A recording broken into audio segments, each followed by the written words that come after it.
হয়েছেন। আজকের টপিক হচ্ছে বনু কুরাইজার ঘটনা কি গণহত্যা ছিল নাকি সুবিচার ছিল। তো এই বিষয়ে আমাদের দুইজন বক্তা আছেন, মুফতি আব্দুল্লাহ মাসুদ এবং শাইখ মাহবুবুল আমিন। তো মুফতি মাসুদ যেটা গণহত্যা ছিল বলে এই নোশনের পক্ষে উনি ওনার বক্তব্য রাখবেন, এবং এটা গণহত্যা ছিল না, এটা একটা সুবিচার ছিল, এই নোশনের পক্ষে বক্তব্য রাখবেন শাইখ মাহবুবুল আমিন। তো যেহেতু এই বিতর্কটা বনু কুরাইজার ঘটনা নিয়ে এবং সবাই যেহেতু ঘটনাটা জানেন না অনেকেই, তো সেই জায়গা থেকে ঘটনার প্রাথমিক একটা বর্ণনা আমি চাইবো যদি কেউ দিতেন, মাসুদ ভাই বা শাইখ মাহবুবুল আমিন, দর্শকদের উদ্দেশ্যে যদি সংক্ষেপে ঘটনাটা 2-4 মিনিটে একটু স্ক্রিনটা শেয়ার দিতেন। আচ্ছা, ঘটনাটা কি শুরুতে মাহবুব ভাই বলবেন নাকি আমি বলবো? না, বলেন, আপনি বলেন, সমস্যা নেই। আচ্ছা, আমরা আজকে লাইভের জন্য কিছু নীতিমালার বিষয়ে আমরা একমত হয়েছিলাম, যেটা আমরা নিজেরা একমত হয়েছি, সেটা আমাদের যিনি মডারেটর আছেন শাহিনুর ভাই তিনি জানেন। তো সেই নীতিমালার মধ্যে শুরুতে ছিল যে আমরা প্রত্যেকে 10 মিনিট করে শুরুতে সময় পাবো, মাঝে আবার 10 মিনিট পাবো এবং আমরা 5 মিনিট করে কথা বলবো। কিন্তু আমি যদি ঘটনাটা বলি সেটা কিন্তু এই নির্দিষ্ট 10 বা 20 মিনিটের বাইরে। তাহলে আমি ঘটনাটা একটু শুরু করবো, বলা কি ঘটেছিল। জি, ঘটনার ফরম্যাটটা আমি তাহলে একটু দর্শকদের বলে দিই। প্রথমে আপনারা 20 মিনিট করে পাবেন। সেক্ষেত্রে যদি আপনারা প্রথমে 10 মিনিট বলেন, পরে 10 মিনিটে পরে নিতে পারবেন। তার পরবর্তীতে 5 মিনিট করে স্লট থাকবে। সেই 5 মিনিটের ভেতরে আপনারা প্রতিপক্ষের প্রতি প্রশ্ন ছুড়ে দিতে পারবেন এবং প্রতিপক্ষের প্রশ্ন খণ্ডাতে পারবেন। এবং আরো কিছু নিয়মাবলী যেগুলো আমি আসলে খুব বেশি ডিটেল দেখাতে চাচ্ছি না, সেটা হচ্ছে এখানে ব্যক্তিগত আক্রমণ করা হবে না এবং দলিল ভিত্তিক তথ্যপাত্র আপনারা প্রদর্শন করবেন। কারো যদি বিরোধিতা থাকে সেক্ষেত্রে উনি চ্যালেঞ্জ করতে পারবেন, এবং চ্যালেঞ্জ করলেও সেক্ষেত্রে প্রতিপক্ষ সেটার দলিল দেখাতে বাধ্য থাকবেন, এবং ওই দলিল দেখানোর সময়গুলোতে আর টাইম করা হবে না যদি এটা চ্যালেঞ্জের প্রেক্ষিতে হয়। আর সাধারণভাবে যদি বিতর্কটা গতি চলে, সেক্ষেত্রে তাদের যে নির্দিষ্ট সময় আছে সেই সময় থেকেই ভেতরেই তাদেরকে প্রশ্ন করতে হবে এবং প্রতিপক্ষের প্রশ্নের উত্তর দিতে হবে। আমার মনে হয় মূল জিনিসটা চলে আসছে। ঠিক আছে, তাহলে শুধু এখন মাসুদ ভাই এই ঘটনাটা আপনি একটু বর্ণনা করুন, তারপরে আপনাদের সময় শুরু হবে। ওকে, ধন্যবাদ। আমি আমার ঘটনা বলা শুরু করছি, যেটা এটা এজন্য দরকার যে কি ঘটেছিল আজকে থেকে 1400 বছর আগে বনু কুরাইজা নামক মদিনাতে বসবাসকারী একটা ইহুদি গোত্রের সাথে কি ঘটনা ঘটেছিল সেটা। তো ওটা বলতে গেলে আমার একটু পূর্বে ফিরতে হবে। পূর্বে যখন ফিরবো সেটা তাহলে শুরু করে দিচ্ছি। মোহাম্মদ ইবনে আব্দুল্লাহ, অর্থাৎ আব্দুল্লাহর পুত্র মোহাম্মদ, তিনি মদিনায় যখন গেলেন, সেখান থেকে আমি খুবই সংক্ষেপে বলবো। বারা ইবনে আজেব থেকে বর্ণিত, বারা ইবনে আজেব একজন সাহাবী, তিনি বলেন রাসূল সাল্লাল্লাহু আলাইহি ওয়াসাল্লাম যখন মদিনায় আগমন করলেন, তখন মদিনায় আগমন করার পর 16 কিংবা 17 মাস ধরে তিনি 16 বা 17 মাস ধরে তিনি বাইতুল মাকদিসের দিকে ফিরে নামাজ পড়েছেন। তার খুব ইচ্ছা হয়েছিল তিনি কাবা ঘরের দিকে ফিরবেন। অবশেষে আল্লাহ আয়াত নাজিল করলেন, এই ফাওয়াল্লি ওয়াজহাকা শাতরাল মাসজিদিল হারাম, যেটা সূরা বাকারার মধ্যে আছে। সেই আয়াত নাজিল করার পরে এটা আসরের নামাজের সময় নাজিল হয়েছিল। তারপরে তিনি ঘুরে গেলেন, মুখ ঘুরিয়ে তিনি কাবা ঘরের দিকে করলেন। অর্থাৎ মদিনায় যাওয়ার পরে প্রথম অনেক মাস তিনি কিন্তু বাইতুল মাকদিস, অর্থাৎ ইহুদিদের খুশি করার জন্য, এটা আমি বলছি, এটা এখানে নেই। এখানে যেটা আছে তিনি, তাহলে আপনি শুধু মূল ঘটনাটা বলুন। ঘটনাটা বলতে হবে, এটা তো কই গেছেন আপনি? এটা পঞ্চম হিজরির ঘটনা, আপনি প্রথম হিজরিতে গেলে পরবর্তীতে যখন আপনারা দলিল দেখাবেন তখন পুরো ঘটনা চলে আসবে, শুধু প্রিসাইজলি ঘটনাটা উল্লেখ করুন। হ্যাঁ, আচ্ছা। এবার যখন আব্দুল্লাহর পুত্র মোহাম্মদ মদিনায় গেলেন, যাওয়ার পর তিনি, এটা আছে আপনার সূরা আল বাকারে আছে, তারপর তিনি আস্তে আস্তে ইহুদিদের সাথে তার দূরত্ব সৃষ্টি হয়। সেই ইহুদিদের সাথে দূরত্ব সৃষ্টি হয়, সেটা কিভাবে সৃষ্টি হয় সেটা নিয়ে যাবো একটু পরে। আপাতত আমি বনু কুরাইজা, যেহেতু আমাকে বলছেন ঠিক বনু কুরাইজার ঘটনাটা বলুন, সেটার আসলে হয়েছে কি, এখানে কিন্তু আর্গুমেন্ট আসতেছে অনেকগুলা, কারণ হচ্ছে এটা কিন্তু ওনার টাইমের বাহিরে, দেখেন টাইমের বাহিরে, তারপরে এখানে আর্গুমেন্ট আসছে, উনি অনেকগুলো এলিগেশন আনতেছেন।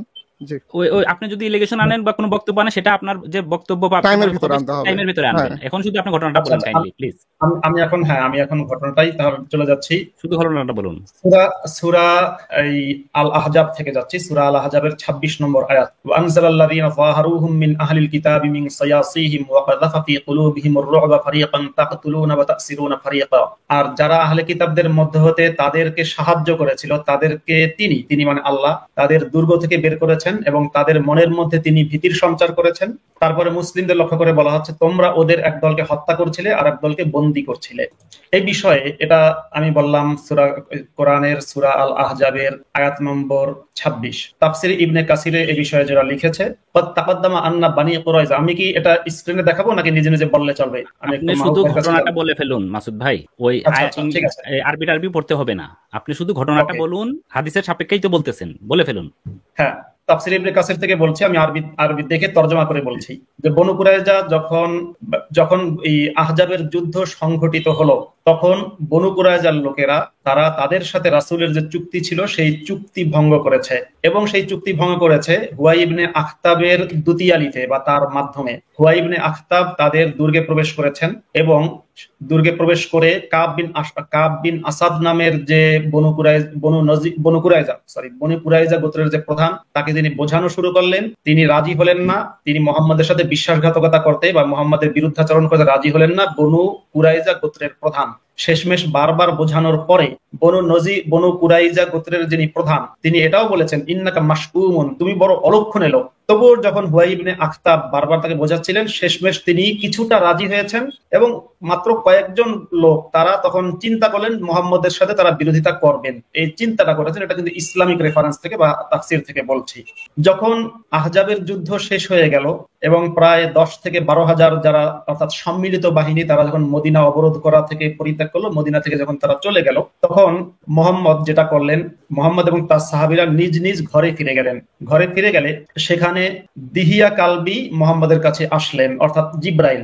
দিহিয়া কালবিকে জিব্রাইল বলা হতো, বা জিব্রাইল নাকি দিহিয়া কালবির সূরাতে আসতেন। জিব্রাইল আসার পরে তিনি তাকে বললেন ইন্নাল্লাহ ইয়ামুরুকা আন তানহুদা ইলা বানি কুরাইজা, আল্লাহ আপনাকে বনু কুরাইজা অভিমুখে যেতে বলছেন, আপনি অস্ত্র ত্যাগ করেছেন, আমরা এখনো অস্ত্র ত্যাগ করিনি। তখন মোহাম্মদ বনু কুরাইজার উদ্দেশ্যে রওনা দিলেন এবং তার সাহাবীদেরকে বললেন বনু কুরাইজার উদ্দেশ্যে যাত্রা করতে, এবং তিনি বললেন যে তোমাদের মধ্যে কেউ যেন আসরের নামাজ বনু কুরাইজার ওখানে গিয়ে পড়ে, যেন আসরের নামাজ অন্য কোথাও না পড়ে, অর্থাৎ দ্রুত চাপ। তখন লোকেরা দ্রুত বা মোহাম্মদের সাহাবীরা দ্রুত সেখানে গেল, বনু কুরাইজার দুর্গের কাছে গেল। দুর্গের কাছে গিয়ে এবং মোহাম্মদ ওই সময় মদিনাতে আমির নিযুক্ত করলেন বা মদিনা পরিচালনার দায়িত্ব দিলেন আব্দুল্লাহ ইবনে উম্মে মাকতুমকে। আলী ইবনে আবু তালিবের হাতে তিনি দিলেন পতাকা, ইসলামের পতাকা। তারপরে 15 দিন তিনি বনু কুরাইজার লোকদেরকে 25 দিন তিনি বনু কুরাইজার লোকদেরকে অবরুদ্ধ করে রাখলেন। অবশেষে তারা সাদ ইবনে মুয়াজের হুকুমে আত্মসমর্পণ করলো, অর্থাৎ মুহাম্মাদের কাছে তারা আত্মসমর্পণ করলো।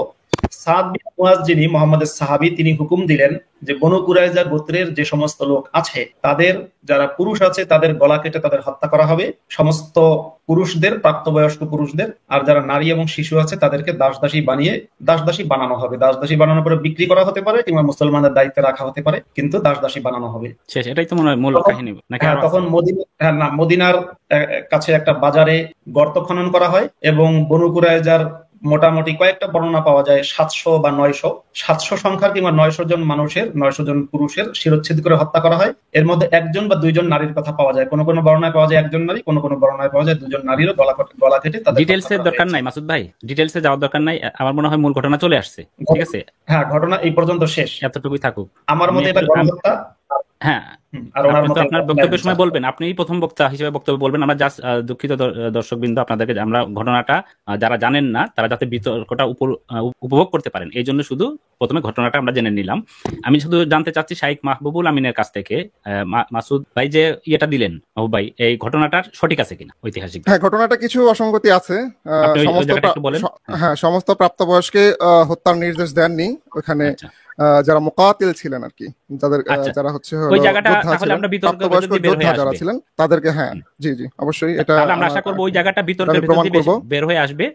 তাহলে আমরা মূল বিতর্কে চলে যাব। দর্শক কিন্তু আমরা চেষ্টা করেছি ঘটনা সম্পর্কে আপনাদের একটু ধারণা দেওয়ার জন্য। আমরা পুরো বিতর্কের পরে আমরা আরো কিছু আছে। যাই হোক, আমি সমস্যা নেই, উনি বলুক ওনারটা।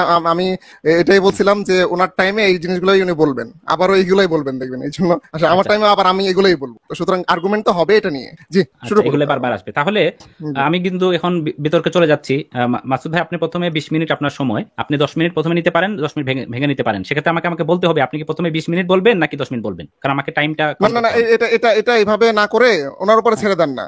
যখন 10 মিনিট আগে আপনি একটা অ্যালার্ট দিবেন, যদি উনি 10 মিনিটে শেষ করে তাহলে শেষ হলো। তারপর যদি 10 মিনিটের পরে উনি শুরু করে দেন যে না আমার আরো লাগবে 20 মিনিট, তাহলে উনি করুক, সমস্যা কি? এটা যেহেতু আমাদের হাতে আছে বিষয়টা, আমাদের উপর। ঠিক আছে, তাহলে আমি 20 মিনিট ধরে আমি আপনাকে, আপনার 20 মিনিট সময়, আপনাকে আমি 20 মিনিট সময় ধরে আমি কাউন্ট শুরু করতেছি। আপনার সময় শুরু হচ্ছে এখন, আপনি আপনার বক্তব্য শুরু করুন। ওকে, আমি আমার আলোচনা শুরু করছি সেই সমস্ত মহান মানুষদের প্রতি শ্রদ্ধা নিবেদন করে, যে সমস্ত মহান মানুষেরা তাদের জীবনের বিনিময়ে হলেও তারা সন্ত্রাসের কাছে আত্মসমর্পণ করেনি। সেই মহান মানুষদের প্রতি আমি আবারও শ্রদ্ধা নিবেদন করছি এবং আমি বক্তব্যের শুরুতে পৃথিবীর প্রতিটি নিপীড়িত মানুষ, নিপীড়িত জনগোষ্ঠী, গণহত্যার শিকার হওয়া জনগোষ্ঠী, তাদের প্রতিও আমার সহানুভূতি এবং ভালোবাসা প্রকাশ করছি। আমি এখন চলে যাব গণহত্যার সংজ্ঞা নিয়ে, একটু আমার কিছু বলার দরকার আছে। গণহত্যা কাকে বলে? যেহেতু আমি বলছি এটা গণহত্যা, তো স্বাভাবিকভাবেই গণহত্যার পক্ষে আমার যুক্তি বা প্রমাণ দেখাতে হবে। চলুন তাহলে গণহত্যা কাকে বলে দেখে নিই। গণহত্যা হচ্ছে, আমি উইকিপিডিয়া থেকে দেখাই, একটু আমাকে সময় দিতে হবে।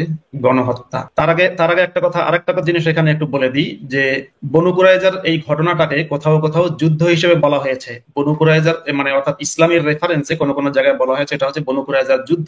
তো যুদ্ধ হতে গেলে, যুদ্ধটা যদি আমি একটু ডিফাইন করি, যুদ্ধটা কি? উইকিপিডিয়া বলছে যুদ্ধ হচ্ছে রাজ্য, সরকার, সমাজ বা আধা সামরিক বাহিনী, যেমন ভাড়াটে সৈন্য, বিদ্রোহী এবং যে কোনো প্রকারের সামরিক বাহিনীর মধ্যে একটি তীব্র সশস্ত্র সংঘর্ষ। এক্ষেত্রে সাধারণত নিয়মিত বা অনিয়মিত সামরিক বাহিনীর ব্যবহারের ফলস্বরূপ চরম হিংস্রতা, আগ্রাসন, ধ্বংসলীলা এবং বহু সংখ্যক মৃত্যু দেখা যায়। অর্থাৎ আমি যেটা বোঝাতে চাচ্ছি, যে যুদ্ধ বলতে আমরা যেটা বুঝি সেটা হচ্ছে যে কোনো দুইটা পক্ষের মধ্যে অস্ত্র নিয়ে মারামারি করা, সেটাকে আমরা বলি যুদ্ধ। এবার গণহত্যা কি সেদিকে যাই, যেহেতু আমি বলছি এটা গণহত্যা। গণহত্যা হলো কোনো গোষ্ঠীভুক্ত মানুষজনকে মেরে ফেলা। ইংরেজিতে এর প্রতিশব্দ হচ্ছে আপনার জেনোসাইড। আরবিতে এর প্রতিশব্দ হচ্ছে কতল আম, মানে কোনো বাছবিচার ছাড়া একটা নির্দিষ্ট জনগোষ্ঠীকে মেরে ফেলা বা কোনো একটা সম্প্রদায়কে ধ্বংস করে ফেলা। এর সাথে কখনো কখনো আমরা বলি একটা শব্দ, যে এথনিক ক্লিনজিং। অর্থাৎ এথনিক ক্লিনজিং হচ্ছে গণহত্যার মতোই, বা কখনো কখনো গণহত্যা বা এথনিক ক্লিনজিং কে একই অর্থেও ব্যবহার করা হয় কখনো কখনো। তো এফবিআই এর মতে গণহত্যা হলো সেই হত্যাকাণ্ড যখন কোনো একটা ঘটনায় 4 বা তার অধিক সংখ্যক মানুষ মারা যায় এবং হত্যাকাণ্ডের মাঝে কোনো বিরতি থাকে না। তাছাড়া গণহত্যার একটা সংজ্ঞা বলা হয় যে কোনো ধর্মীয় কারণে, বর্ণগত কারণে, নৃগোষ্ঠীগত কারণে বা কোনো একটা নির্দিষ্ট গোত্র, এরকম কোন সম্প্রদায়কে যদি সমূলে বিনাশ করা হয় বা তাদেরকে যদি হত্যা করা হয় বা তাদের অনেককে যদি হত্যা করা হয়, সবাইকে না অনেককে যদি হত্যা করা হয়, তবুও সেটাকে গণহত্যা বলে গণ্য করা হবে। তো আজকে আমি 1400 বছর আগে আব্দুল্লাহর পুত্র মোহাম্মদ কর্তৃক সংঘটিত হওয়া যে গণহত্যা, সেই গণহত্যা থেকে বলার আগে আব্দুল্লাহর পুত্র মোহাম্মদ যখন মদিনায় এসেছেন তখন তিনি কি কি করেছেন সেটা একটু দেখি। তিনি মদিনায় এসে প্রথমে জেরুজালেমের দিকে ফিরে নামাজ পড়লেন। ইহুদিরা যেদিকে ফিরে নামাজ পড়ে সেদিকে তিনিও ফিরে নামাজ পড়লেন। তারপরে তিনি কিবলা পরিবর্তন করলেন 16 মাস বা 17 মাস পরে। তো 16 মাস বা 17 মাস তিনি জেরুজালেমের দিকে ফিরে নামাজ পড়েছেন, তারপর তিনি কিবলা পরিবর্তন করলেন, যেটা আছে আল বিদায়া ওয়ান নিহায়া কিতাবে। হিজরি 2য় সনে তিনি ইহুদিদের দেখা দেখি রোজা রাখা শুরু করলেন। ইহুদিরা দেখেন আশুরার দিনে রোজা রাখে, তিনিও সেদিন ইহুদিদের দেখা দেখি রোজা রাখলেন। এটা আছে আল বিদায়া ওয়ান নিহায়া 3য় খণ্ড, পৃষ্ঠা নম্বর 450-451। তারপরে তিনি ইহুদিদের সাথে একটা চুক্তি করেন। এই চুক্তিতে যাদের যাদের নাম ছিল তারা হচ্ছে বনু আওফ, বনু সাইদা, বনু হারিস, বনু নাজ্জার, বনু আমর ইবনে আওফ, বনু নাবিদ, বনু আওস, বনু হারিস, বনু সাইদা, বনু জুশাম, বনু সালাবা, জাফনা গোত্র, বনু সুতাইবা। এটা আছে সিরাতুন নবী ইবনে হিশামের সিরাতুন নবী 3য় খণ্ড, পৃষ্ঠা নম্বর 175। 624 খ্রিস্টাব্দে ইয়েটা বলে দিয়েন, মানে এটা আসলে কি অনুবাদকৃত নাকি এটা যদি একটু বলে দিন। অনুবাদকৃত এবং যদি হ্যাঁ অনুবাদকৃত এবং সরি আমি শাহিন ভাই আমি মিস্টেক করে ফেলছি, আমি আসলে বুঝিনি, সরি। আর আচ্ছা, তারপরে হচ্ছে বনু কায়নুকা আক্রমণ 624 খ্রিস্টাব্দে। পেশায় স্বর্ণকার এবং তৈজসপত্র নির্মাতা একটা গোষ্ঠী ছিল ইহুদিদের, তাদেরকে মোহাম্মদ তাড়িয়ে দিলেন। বনু কায়নুকা গোত্রের ইহুদিদেরকে তিনি তাড়িয়ে দিলেন। তাদেরকে তিনি হত্যা করতে চেয়েছিলেন, কিন্তু তিনি হত্যা করতে পারলেন না। হত্যা করতে যিনি বাধা দিলেন তিনি হচ্ছেন আব্দুল্লাহ ইবনে উবাই ইবনে সুলুল, যাকে মুসলিমরা রাইসুল মুনাফিকিন বা মুনাফিকদের সর্দার হিসেবে গণ্য করে। তিনি বাধা দিলেন এবং তাকে মুনাফিক বলা হয় কারণ তিনি মোহাম্মদের যুদ্ধনীতির বিরোধিতা করেছিলেন। সেজন্য মোহাম্মদ তার উপরে মহা খেপা ছিলেন, তার সম্পর্কে অনেক আয়াত নাজিল করেছেন, এমনকি সূরা মুনাফিকুন নামে একটা সূরাও নাজিল করলেন। হিজরি 5ম সনে, অর্থাৎ ইসলামের যে হিজরি সন, হিজরি 5ম সনে মোহাম্মদের বিরুদ্ধে একটা যুদ্ধ করে কুরাইশরা এবং অনেকগুলো গোত্র মিলে, যাদেরকে সম্মিলিত বাহিনী বলা হয়। যে সম্মিলিত বাহিনীর আরবি নাম হচ্ছে, আরবিতে বলা আহজাব। সূরা আহজাব নামে একটা সূরা কোরআনে। তো বনু কুরাইজার লোকদের যখন মোহাম্মদ হত্যা করার পরিকল্পনা করলেন, তখন আমরা যেটা দেখি যে গজওয়ায়ে আহজাব শেষ, অর্থাৎ সম্মিলিত যে বাহিনী মদিনায় আক্রমণ ছিল। আমাকে একটু শাহিনুর ভাই, আমার যখন 9 মিনিট হবে একটু স্মরণ করিয়ে দিয়েন। আচ্ছা ঠিক আছে। হ্যাঁ, গজওয়ায়ে আহজাব যখন শেষ হয়ে গেল, সেই সময়ে মদিনার থেকে মদিনার চারিপাশে যে ঘেরাও করেছিল, সেই ঘেরাও করা সম্মিলিত বাহিনী চলে গেল। মোহাম্মদ এবং তার সাহাবীরা স্বাভাবিকভাবেই ঘরের মধ্যে তাদের ঘরে গিয়ে গোসল করলো, তারপরে হাত পা ফ্রেশ হলো। মোহাম্মদ নিজেও গোসল করেছেন বলে হাদিসে বর্ণনা পাওয়া যায়। গোসল করলেন, ফ্রেশ হলেন, ফ্রেশ হলেন যখন, তখন নাকি ফেরেশতা এসে মোহাম্মদকে বললেন যে হে আল্লাহ রাসূল, আপনি অস্ত্র পরিত্যাগ করেছেন? আমরা তো অস্ত্র পরিত্যাগ করিনি, আপনি বনু কুরাইজার উদ্দেশ্যে যান। মোহাম্মদ গেলেন। এবার আমি দেখি যে বনু কুরাইজার বিরুদ্ধে যে মোহাম্মদের অভিযান, বা ইসলামের মধ্যে যে আমি যেটাকে বলি হচ্ছে পবিত্র ঘৃণা, মানে ইসলাম মুসলিমদেরকে ঘৃণা করতে বলে, সেটা আমি একটু আবার অন্য মানে অর্থাৎ ওইখান থেকে, ওই ইতিহাস থেকে একটু বর্তমানে চলে আসি, ফতোয়ার দিকে যাই। ফতোয়ার দিকে যাওয়ার আগে আমি একটু খুব ছোট্ট একটা প্রশ্ন করতে মাহবুব ভাইয়ের কাছে, আমার বিজ্ঞ প্রতিপক্ষ, তার কাছে একটা প্রশ্ন, যে মাহবুব ভাই, আপনার স্ট্যান্ড পয়েন্ট যদি আমি একটু জানতে চাই, আপনি কি বলবেন যে আপনি কি হানাফি মাযহাবের অনুসারী নাকি সালাফি?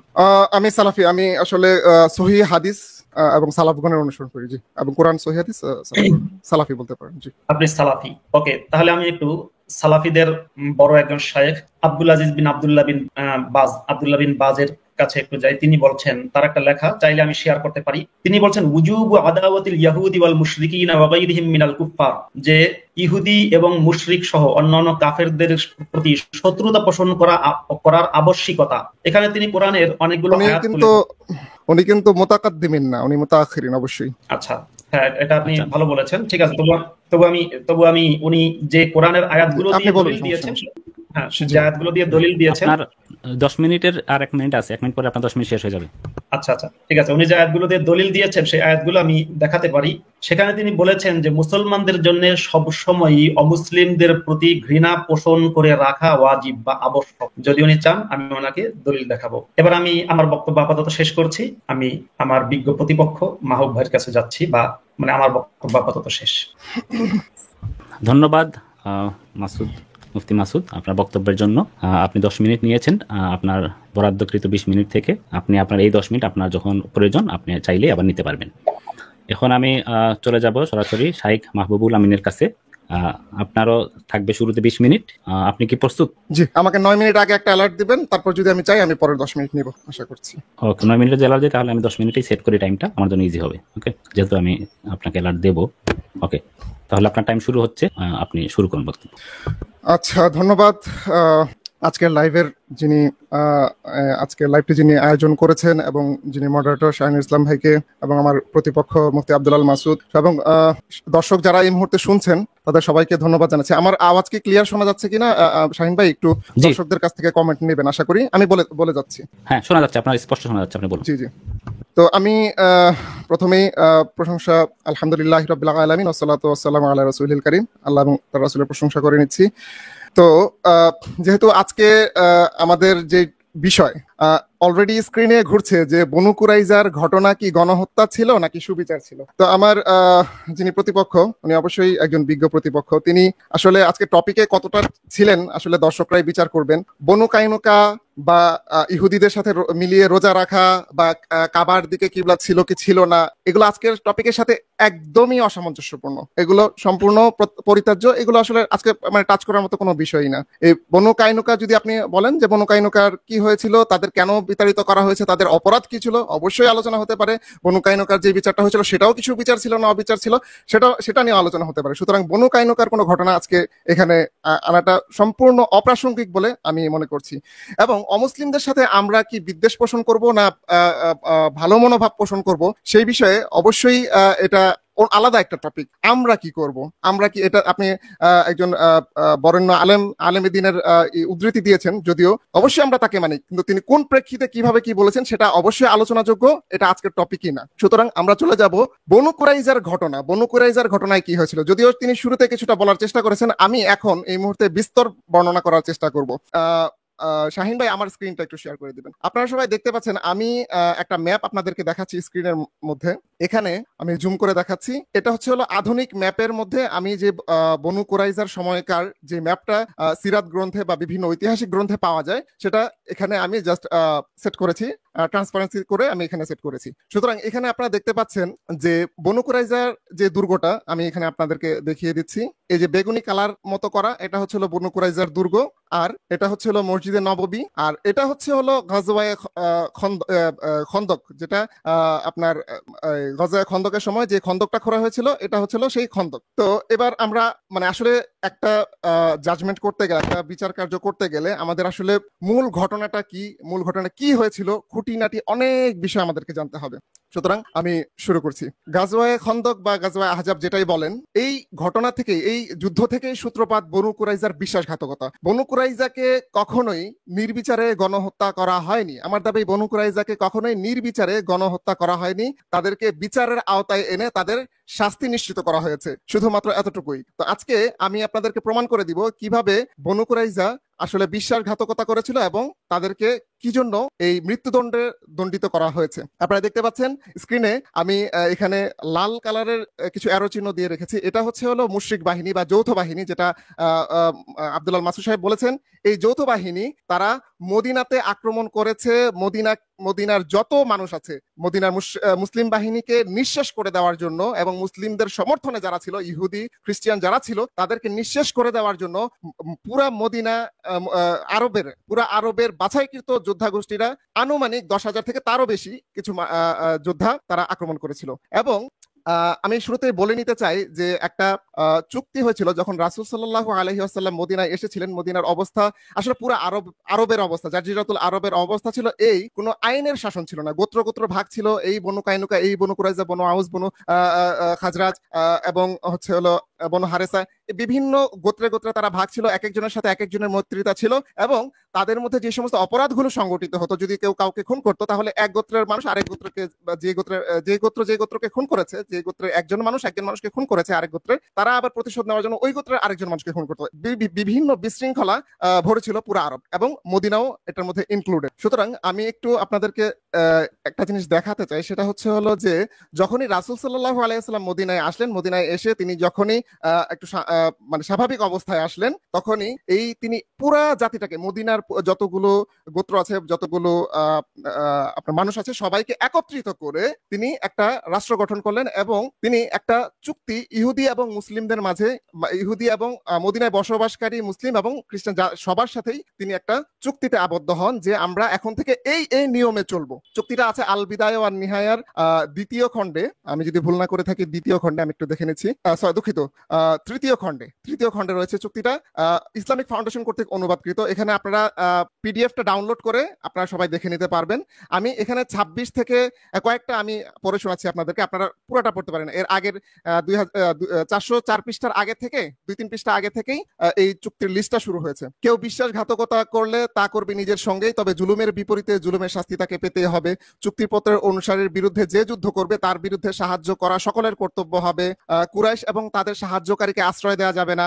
মুসলমানদেরকে কোনো সন্ধি চুক্তির জন্য আহ্বান করা হলে ইহুদিরা তা মেনে চলবে। ইহুদিরা কারোর সঙ্গে চুক্তি করলে মুসলমানরাও তাতে যোগ দিবে, তবে কেউ দিনের বিরুদ্ধে যুদ্ধ করলে বা যুদ্ধ ঘোষণা করলে মুসলমানরা যোগ দেবে না। কেউ মদিনার বাইরে, আচ্ছা একটা ছোট করতে হবে, স্ক্রিনের শেষ অংশটা দেখা যাচ্ছে না। আচ্ছা, কেউ মদিনার বাইরে গেলে, মদিনায় বসবাস করলে সে নিরাপত্তা, মদিনার বাইরে গেলে বা মদিনায় বসবাস করলে সে নিরাপত্তা লাভ করে, শুধু জালিম বা অপরাধী যদি না হয় আর কি, এরকম কিছু একটা লেখা আছে আপনারা, হ্যাঁ, জালিম এবং অপরাধী না হয়ে থাকে। এবার চলে আসি ম্যাপে। এই চুক্তিটা করা হয় মদিনাতে, এটা সম্ভবত করা হয় 2য় হিজরির শুরুর দিকে। আচ্ছা, এবার আসেন বনু কুরাইজার কি করেছিল। আচ্ছা, এখন মুসলিম বাহিনী ছিল আনুমানিক 3,000 থেকে তার কিছু কম বা বেশি এরকম ছিল। এই যে দেখতে পাচ্ছেন যে খন্দকটা খোঁড়া হয়েছিল, আচ্ছা আগে বলে নেই যে খন্দকটা কেন খোঁড়া হয়েছিল। মুসলিম বাহিনীর এত বড় সৈন্যদল সামলানোর মতো তেমন কোনো অস্ত্রশস্ত্র ছিল না, তেমন কোনো সৈন্যবল ছিল না। সুতরাং রাসূল সাল্লাল্লাহু আলাইহি ওয়াসাল্লামকে সালমান ফারসি রাদিয়াল্লাহু তাআলা আনহু পরামর্শ দিলেন যে এখানে একটা খন্দক খনন করতে হবে, তো খন্দক খনন করলে তাদেরকে প্রতিরোধ করা যাবে। তো রাসূল সাল্লাল্লাহু আলাইহি ওয়াসাল্লাম তখন অন্যান্য সাহাবীরা বললেন যে আমাদের অপর প্রান্তে বনু কুরাইজা, এই যে এখানে আপনারা দেখতে পাচ্ছেন, এখান থেকে কিন্তু একটা প্রবেশের পথ রয়েছে। আর এই যে দুইটা লাল এবং হলুদ কালারের দুইটা জিনিস দেখতে পাচ্ছেন, এই দুইটা হচ্ছে হলো পাহাড়, দুই পাশে দুই পাহাড়, এবং এখানে কিছু ঘনবসতি, দুর্গ টুর্গ, এবং বনু কুরাইজার দুর্গটা ঠিক এই কর্নারে। সুতরাং তারা একটা প্রোটেকশন নিয়ে, মদিনাকে প্রোটেকশন নিয়ে তারা একটা দুর্গ করেছে, যাতে করে বহিঃশত্রুর আক্রমণ থেকে তারা মদিনাকে প্রোটেক্ট করতে পারে, তারা মদিনাকে আক্রমণ থেকে বাঁচাতে পারেন। এবং মুসলিম বাহিনীর রাসূল সাল্লাল্লাহু আলাইহি ওয়াসাল্লাম চিন্তা করলেন যে বনু কুরাইজার সাথে যেহেতু আমাদের চুক্তি রয়েছে, সেটা আমি প্রমাণ করব কিছুক্ষণ পরেই, যদি কেউ দেখতে চান, যে বনু কুরাইজা গোত্র আহজাবের যুদ্ধ শুরু 10 মিনিট শেষ হইতে আর 1 মিনিট আছে। আমার 20 মিনিট দিয়ে দেন, আমাকে 20 মিনিট দিয়ে দেন, ঠিক আছে? Okay. বনু কুরাইজা গোত্র আহজাবের যুদ্ধ শুরু হয়েছে এই পর্যন্ত তারা চুক্তি ভঙ্গ করেনি, এটা আমি প্রমাণ দিব, আমি যথেষ্ট পরিমাণ প্রমাণ দিব। সুতরাং আমি কাহিনী বলে যাচ্ছি। তারপর হলো কি, রাসূল সাল্লাল্লাহু আলাইহি ওয়াসাল্লাম বলেন যে না, বনু কুরাইজার সাথে আমাদের চুক্তি রয়েছে, সমস্যা নেই, সুতরাং এদিক থেকে আমরা নিরাপদ। তারপর রাসূল সাল্লাল্লাহু আলাইহি ওয়াসাল্লাম এই খন্দকটা খনন করেন এবং মুশরিক বাহিনীকে, যৌথ বাহিনীকে তিনি পরাস্ত করার চেষ্টা করেন। এই ফাঁকে হলো কি, যখনই এই যৌথ বাহিনী এসে দেখলো এখানে যে খন্দকে তারা অতিক্রম করতে পারছে না, মুসলিম বাহিনীর দ্বারা তীব্র প্রতিরক্ষার শিকার হচ্ছে, তখন তারা করলো কি, হুয়াই ইবনে আখতাব ছিল এই মুশরিক বাহিনীকে যিনি উদ্বুদ্ধ করেছিলেন। হুয়াই ইবনে আখতাব হচ্ছিল বনু নাজির গোত্রের একজন ইহুদি সর্দার। যাই হোক, ওনার পরিচয় আমি দিচ্ছি না, ওনার আসলে প্রসঙ্গ তেমন একটা নাই। ওনার শুধুমাত্র প্রসঙ্গটা এটাই, তিনি মুশরিক বাহিনীর সাথে তিনি যৌথ একটা ইয়েতে ছিলেন, এই যুদ্ধের মধ্যে তিনি সহ এই যৌথ বাহিনী এসেছিলেন এই যুদ্ধটা করতে। সুতরাং হুয়াই ইবনে আখতাবের সাথে ছিল আবার বনু কুরাইজার যিনি নেতা কাব বিন আসাদ, তার সাথে আত্মীয়তার সম্পর্ক ছিল এবং বন্ধুত্বপূর্ণ সম্পর্ক ছিল।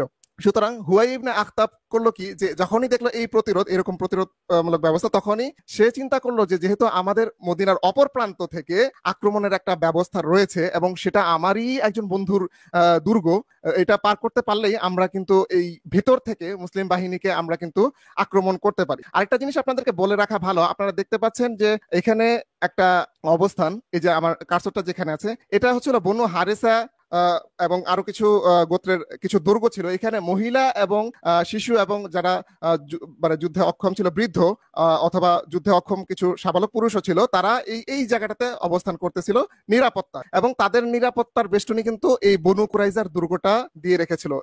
একদিকে হচ্ছে হলো খন্দক, আরেকদিকে হচ্ছে হলো বনু কুরাইজার দুর্গ। এবার হলো কি, হুয়াই ইবনে আখতাব আসার পর অনেক কাহিনী। আচ্ছা, আমি একটু স্ক্রিনে আপনাদেরকে দেখিয়ে দিই এই কাহিনীটা কি হয়েছিল, হুয়াই ইবনে আখতাব কি বললো।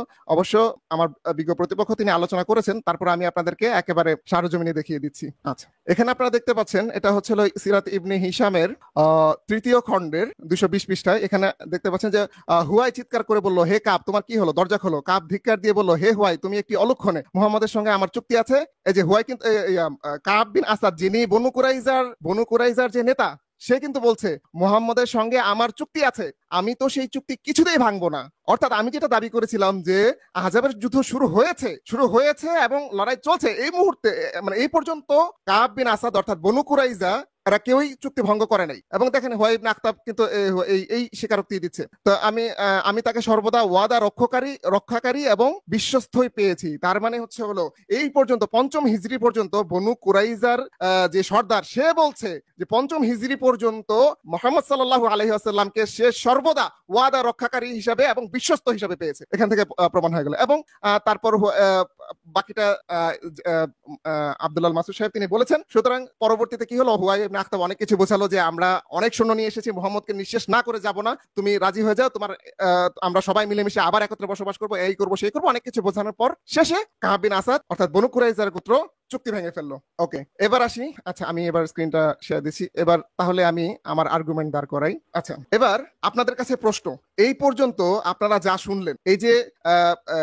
হুয়াই ইবনে আখতাব কাব বিন আসাদের কাছে এলো এবং কাব বিন আসাদকে বলল যে চুক্তি আমরা চলো একযোগে আক্রমণ করি। তার মানে হচ্ছে হলো বনু কুরাইজার দুর্গটা ছিল ঠিক পেছনে এবং খন্দক ছিল সামনে, যেখান থেকে মুশরিক বাহিনী আক্রমণ করছিল। সুতরাং যদি হুয়াই ইবনে আখতাব সহ এই বনু কুরাইজা গোত্র যদি আক্রমণ করে, প্রথমে নারী এবং শিশু তাদেরকে একেবারে নিঃশেষ করে ফেলবে। নারী এবং শিশুকে নিঃশেষ করার পর তারপর মুসলমানদের যে বাহিনী তার কাছে যাবে। তো কাব বিন আসাদ প্রস্তুতি শুরু করে দেওয়ার পর তারা অস্ত্র রেডি করছিল।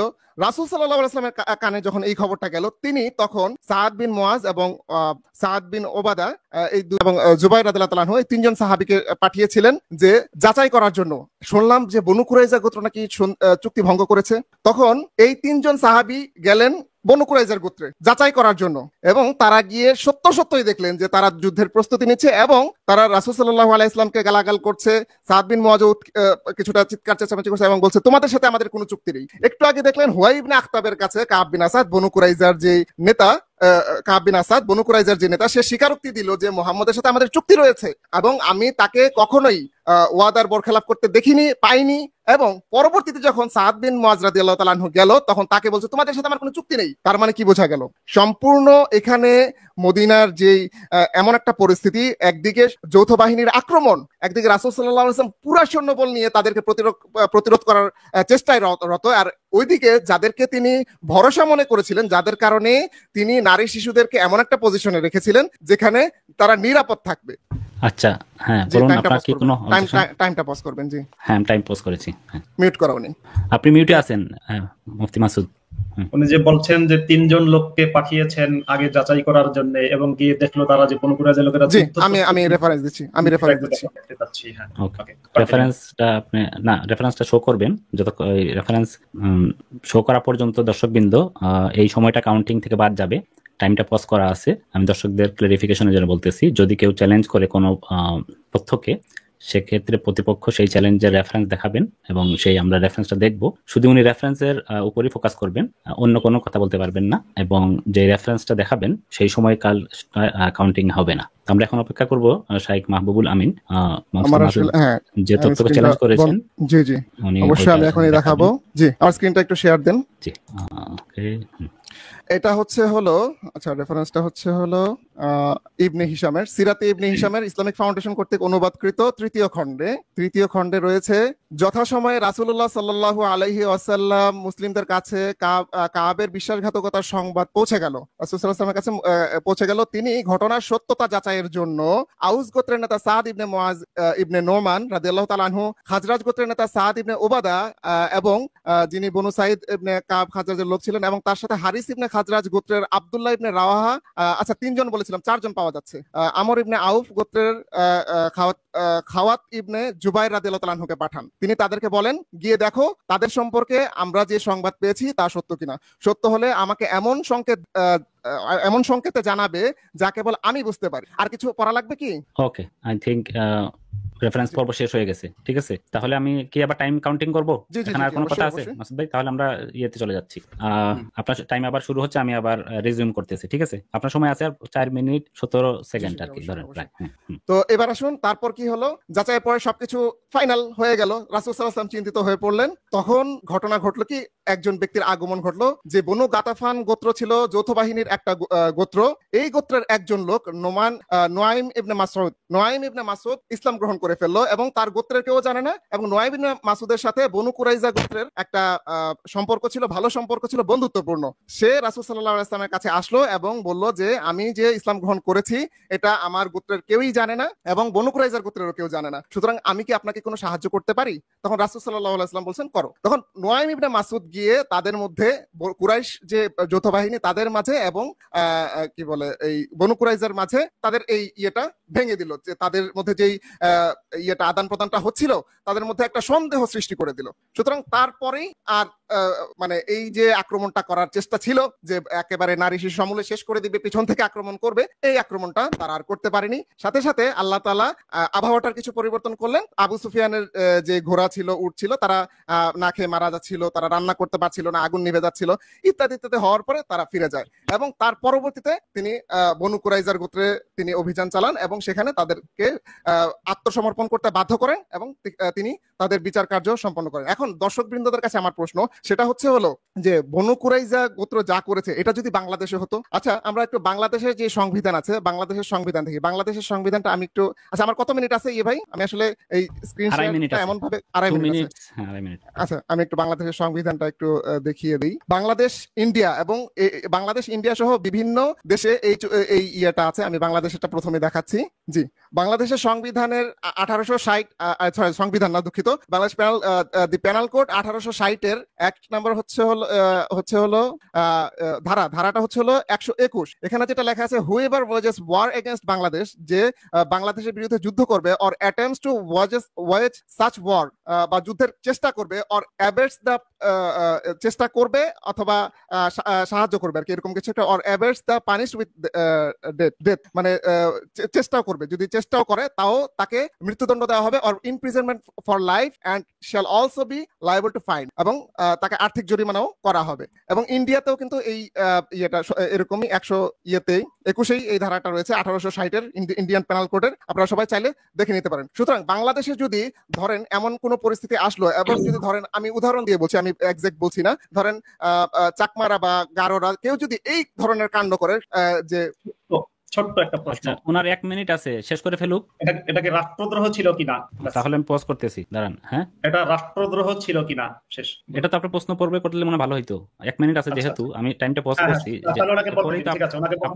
আপনার বক্তব্যটা শেষ করে ফেলে সেটাই বেটার হবে। আমি পরের পর্বে আমি যাব। আসলে সময়টা এতই কম, আসলে বিস্তর ঘটনা এটা। যাই হোক, যদি 1 মিনিট আছে, আপনি 1 মিনিটে আপনার বক্তব্য শেষ করুন, তারপরে আমরা ওই পর্বে যাব। হ্যাঁ, অবশ্যই। যদি এই গারোরা যদি এমন কিছু করতো যে তারা চেষ্টা করেছে কিন্তু অ্যাক্ট করতে পারেনি, ধরেন চেষ্টাই করেছে, তারপরে কিন্তু বাংলাদেশের আইনে তাদেরকে এই বিচারটা এই ধারা অনুযায়ী তাদের বিচার হতো, হয়তো বা লাইফ ইমপ্রিজনমেন্ট অথবা ডেথ। ঠিক আছে, সুতরাং দর্শকদের কাছে আমার বিচার রইল যে এই তাদের কি হয়েছিল। এবং আমি আমার আলোচনা শেষের দিকে আমার বিজ্ঞ প্রতিপক্ষের কাছে আমি প্রশ্ন রেখে যেতে চাই যে এরপরে সাদ বিন মুয়াজ রাদিয়াল্লাহু আনহু এটা করেছিলেন, এটা আসবে পরের সেশনে, তবে আমি আগে প্রশ্ন রেখে যেতে চাই যে সাদ বিন মুয়াজ রাদিয়াল্লাহু আনহু যে বিচার কার্যটা করেছিলেন, এটাতে কি বনু কুরাইজার কেউ কি বলেছিল যে আপনি অবিচার করেছেন, অন্যায় করেছেন?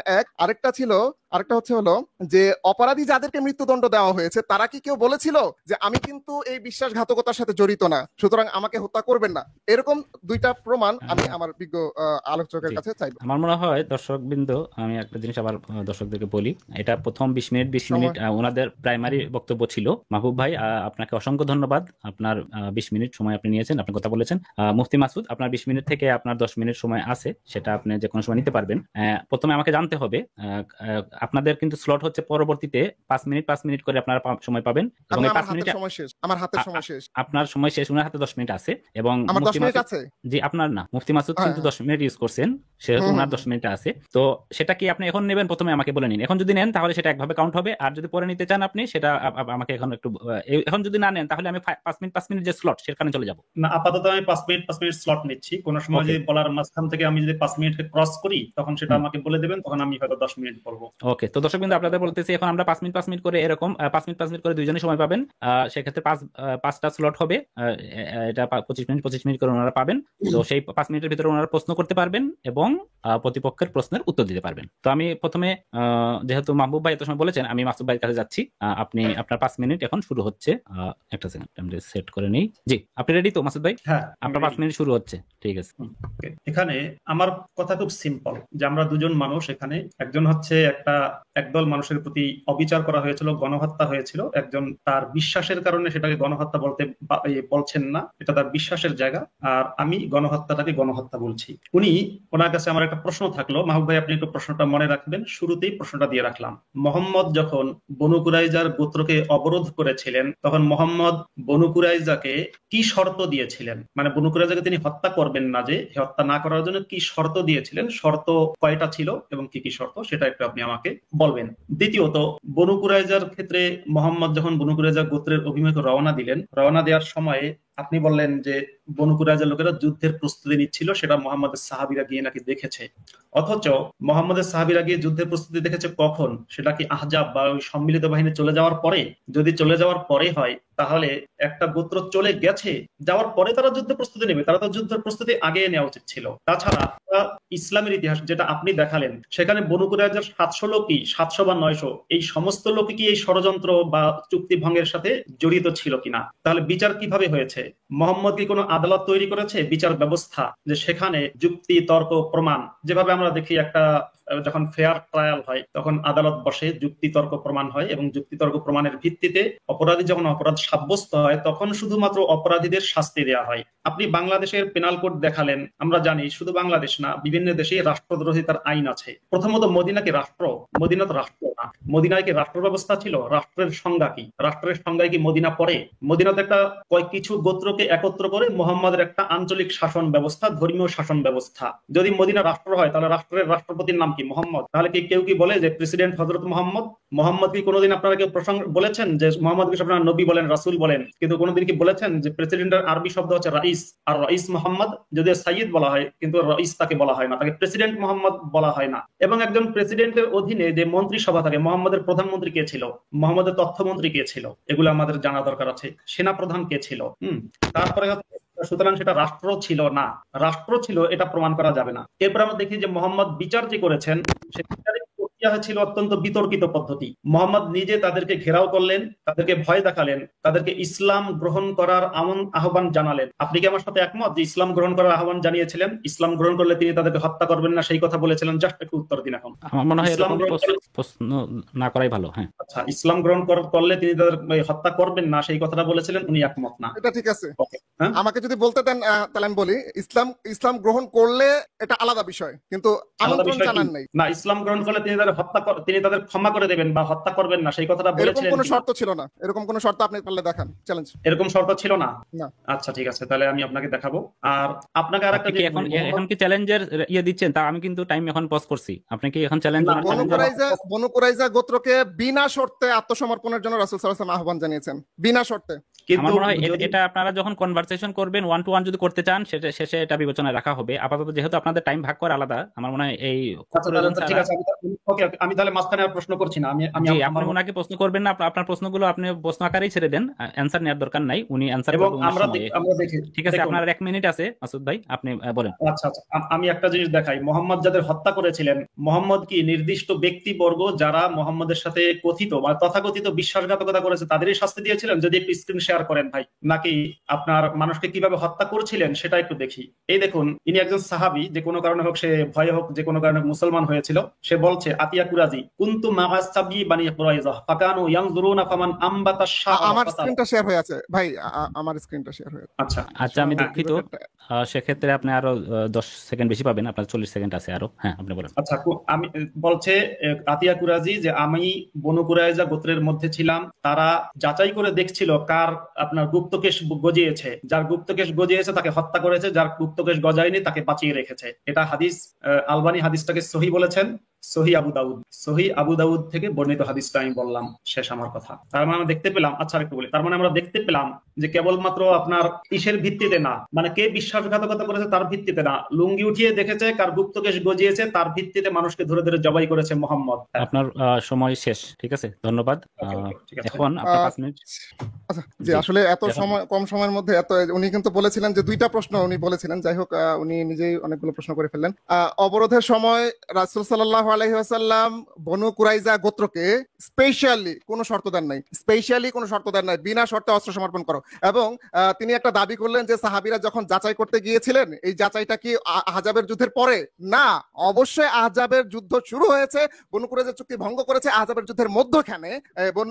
আমি এটা প্রমাণ করছি, তারই অনুবাদকৃত বই, তিনি যেটা অনুবাদ করেছেন যে সবটুকু মোহাম্মদ নামে, আমি তার বই থেকে আমি এখন আপনাদেরকে দেখাবো যে এই যে ইহুদিরা যে করছিল, আচ্ছা অস্ত্র নিয়ে রেডি হচ্ছিল, আমি একটু দেখাবো আপনাদেরকে, একটু ধৈর্য ধরুন। আসলে এত কম সময়ের মধ্যে স্ক্রিন শেয়ার দিয়ে দেখানোটা খুবই ডিফিকাল্ট। এটা হচ্ছিল, জি সবটুকু মোহাম্মদ অনুবাদ করেছেন সম্ভবত সাফিয়া বিনতে হুয়াই এবং মুফতি আব্দুল আল মাসুদ। 221 পৃষ্ঠায় বনু কুরাইজা নিরপেক্ষ অবস্থান থেকে সরে আসার খবর তার কাছে দ্রুত পৌঁছে গিয়েছিল। তারা দ্রুত যুদ্ধের প্রস্তুতি নিচ্ছে কিনা তা জানার জন্য তিনি জুবাইরকে প্রেরণ করেন। যদিও তিনি এখানে একজনের নাম বলেছেন, দূর থেকে সে দেখলো যে তার নারী, শিশু এবং পশুপালকে তাদের দুর্গের ভিতরে নিয়ে যাচ্ছে এবং পুরুষরা অস্ত্র নিয়ে তৈরি হচ্ছে। এটা হচ্ছিল 221 নম্বর পৃষ্ঠায় ওনার বই থেকে, আমি ওনাকে রিফিউট করে দিলাম। আচ্ছা, এবার এবার উনি কি প্রশ্ন করলেন আরেকটা, যে সবাই কি অপরাধ করেছিল কিনা। দেখেন, বনু কুরাইজা যখন অপরাধটা করেছে, আমি ধরে নিলাম যে শুধুমাত্র বনু কুরাইজার কয়েকজন নেতা এটা করেছে, কিন্তু যখন বনু কুরাইজাকে আত্মসমর্পণ করতে বলা হলো, তখন সশস্ত্র ভাবে রাসূল সাল্লাল্লাহু আলাইহি ওয়াসাল্লামের বিরুদ্ধে তারা দুর্গে অবস্থান করেছিল এবং তাদের সংখ্যা ছিল সহিহ হাদিসে প্রমাণিত 400 জন। আমি এক্ষুনি দেখিয়ে দিচ্ছি, সহিহ হাদিসে তাদের সংখ্যা ছিল 400 জন। আপনারা দেখতে পাচ্ছেন এই যে এখানে, এটা হচ্ছে হলো সুনান আত-তিরমিজি, হাদিস নাম্বার হচ্ছে হলো 15, এটা হচ্ছে হাদিস বিডি থেকে নিয়েছি, আপনারা সহজেই পাবেন, 1582। তাদের সংখ্যা ছিল 400 জন সহিহ হাদিস থেকে। তারা পুরুষগণ সংখ্যায় ছিলেন 400 জন। আবু সাইদ ও আতিয়া আল কুরাজি হতেও এই অনুচ্ছেদ হাদিসটি বর্ণিত আছে। এই হাদিসটিকে আবু ইসা হাসান সহিহ বলেছেন। সুতরাং কোনো কখনোই এটা যাবে না তাদের 700 থেকে 800 ছিল, এটা অনেক সিরাতের গ্রন্থে লেখা আছে, যেহেতু আমাদের কাছে সহিহ হাদিস আছে, সুতরাং আমরা এটাকে অবশ্যই ডিনাই করব যে কখনোই তাদের সংখ্যা 900 থেকে 800 থেকে 900 কখনোই ছিল না, তাদের সংখ্যা ছিল 400 জন। এবং আরেকটা তিনি দাবি করেছেন মদিনা কি রাষ্ট্র কিনা। মদিনা অবশ্যই রাষ্ট্র, রাসূল সাল্লাল্লাহু আলাইহি ওয়াসাল্লাম সবে মাত্র গঠন করতে নিয়েছেন, সনদ তৈরি করেছেন। এটাকে মদিনা সনদ অনেকে বলে, যদিও সহিহ হাদিসে এর কোনো প্রমাণ নেই, কিন্তু সনদ যে আছে এটার প্রমাণ আছে। আমি আপনাকে সনদ যে একটা যে চুক্তি হয়েছিল, এই চুক্তির আমি সহিহ হাদিস দেখাচ্ছি আপনাদেরকে। আচ্ছা, আমার কত মিনিট সময় আছে ভাই? আপনার 1 মিনিট 50 সেকেন্ড আর কি, প্রায় 2 আচ্ছা, মিনিট। এটা উনি নিজেও জানেন, সহিহ হাদিসে এটার আছে, আমার আসলে সময়টা কোলাবে না। এবং আতিয়া কুরাজি রাদিয়াল্লাহু তাআলা আনহু, তার কথা যিনি বললেন যে তাকে যাচাই করা হয়েছিল যে যখন তাদেরকে মৃত্যুদণ্ড দেওয়া হবে, তখন তাকে দেখে মনে হলো যে আসলে সে তো আসলে প্রাপ্তবয়স্ক না, এবং অপ্রাপ্ত বয়স্ক কেউ হদের আওতায় আসতে পারে না। ইসলামী শরিয়া ভিত্তিতে এখনো পুরো পৃথিবীতে এখনো অপ্রাপ্ত বয়স্ক কেউ আসলে যে প্রাপ্তবয়স্কদের শরিয়ার মানে বিচারিক আওতায় আসে না। সুতরাং ওনার সমস্ত দাবিগুলোই আমি আসলে রিফিউট করে দিলাম। এবং আমি এখনো পর্যন্ত ওনার কাছ থেকে আমি একটা প্রশ্নের উত্তর পাইনি যে সাদ বিন মুআজ রাদিয়াল্লাহু তাআলা আনহু যখন বিচার কার্যটা করলেন, যখন রায় দিলেন, রায় দেওয়ার পর বনু কুরাইজা বা কেউ কি বলেছিল আপনি অন্যায় করেছেন, এবং যারা অপরাধী ছিল তাদের মধ্যে কেউ কি বলেছিল যে আমরা তো এই চুক্তির সাথে জড়িতই ছিলাম, আমরা তো এই চুক্তি ভঙ্গের সাথে জড়িতই ছিলাম না। জি, আবার এই দুইটা প্রশ্নের উত্তর তিনি অবশ্যই দিবেন। এখনো তিনি এই দুইটা প্রশ্নের উত্তর দেননি। আচ্ছা, আপনার কিন্তু সময় আছে আরো 30-40 সেকেন্ড। আচ্ছা, তাহলে আপনি প্রশ্ন দুটো আবার একটু করুন। সাদ বিন মুআজ রাদিয়াল্লাহু তাআলা আনহু যখন বিচার কার্য রায় দিলেন, রায় দেওয়ার পরে বনু কুরাইজার কেউ কি বলেছিল যে আপনি অন্যায় বিচার করেছেন, যেহেতু সাদ বিন মুআজ ছিল বনু কুরাইজার মিত্র, বন্ধু, ঠিক আছে, আপনি অন্যায় বিচার করেছেন, এটা কেউ দাবি করেছিল? এবং যাদেরকে অপরাধী সাব্যস্ত করা হয়েছে তাদের মধ্যে কেউ কি বলেছিল যে আমরা এই চুক্তি ভঙ্গের সাথে জড়িত না, আমরা বিশ্বাসঘাতকতা করিনি? এরকম কোনো প্রমাণ থাকলে আপনি অবশ্যই দেখাবেন। ঠিক আছে মাসুদ ভাই, আপনাদের প্রথম 5 মিনিট শেষ হয়ে গেছে, এখন আপনাদের দ্বিতীয় 5 মিনিট শুরু হচ্ছে। সেক্ষেত্রে সংখ্যা নিয়ে আমি বলছি, আমি কি শুরু করব? জি, শুরু করুন। হ্যাঁ, সংখ্যা নিয়ে আমি বলছি, ওয়াকাল আল হাফিজ ফিল ফাতহি ওয়াখতালাফা ফি ইদ্দাতিহিম বা আদাদিহিম ইবনে হ্যাঁ, আমি বলছি এই ফাতহুল বারীতে ইবনে হাজার আসকালানি বলেছেন যে তাদের বনু কুরাইজা যারা খুন হয়েছে তাদের সংখ্যা নিয়ে। আসকালানি মুতাকাদ্দিমিনদের একজন, সে ইবনে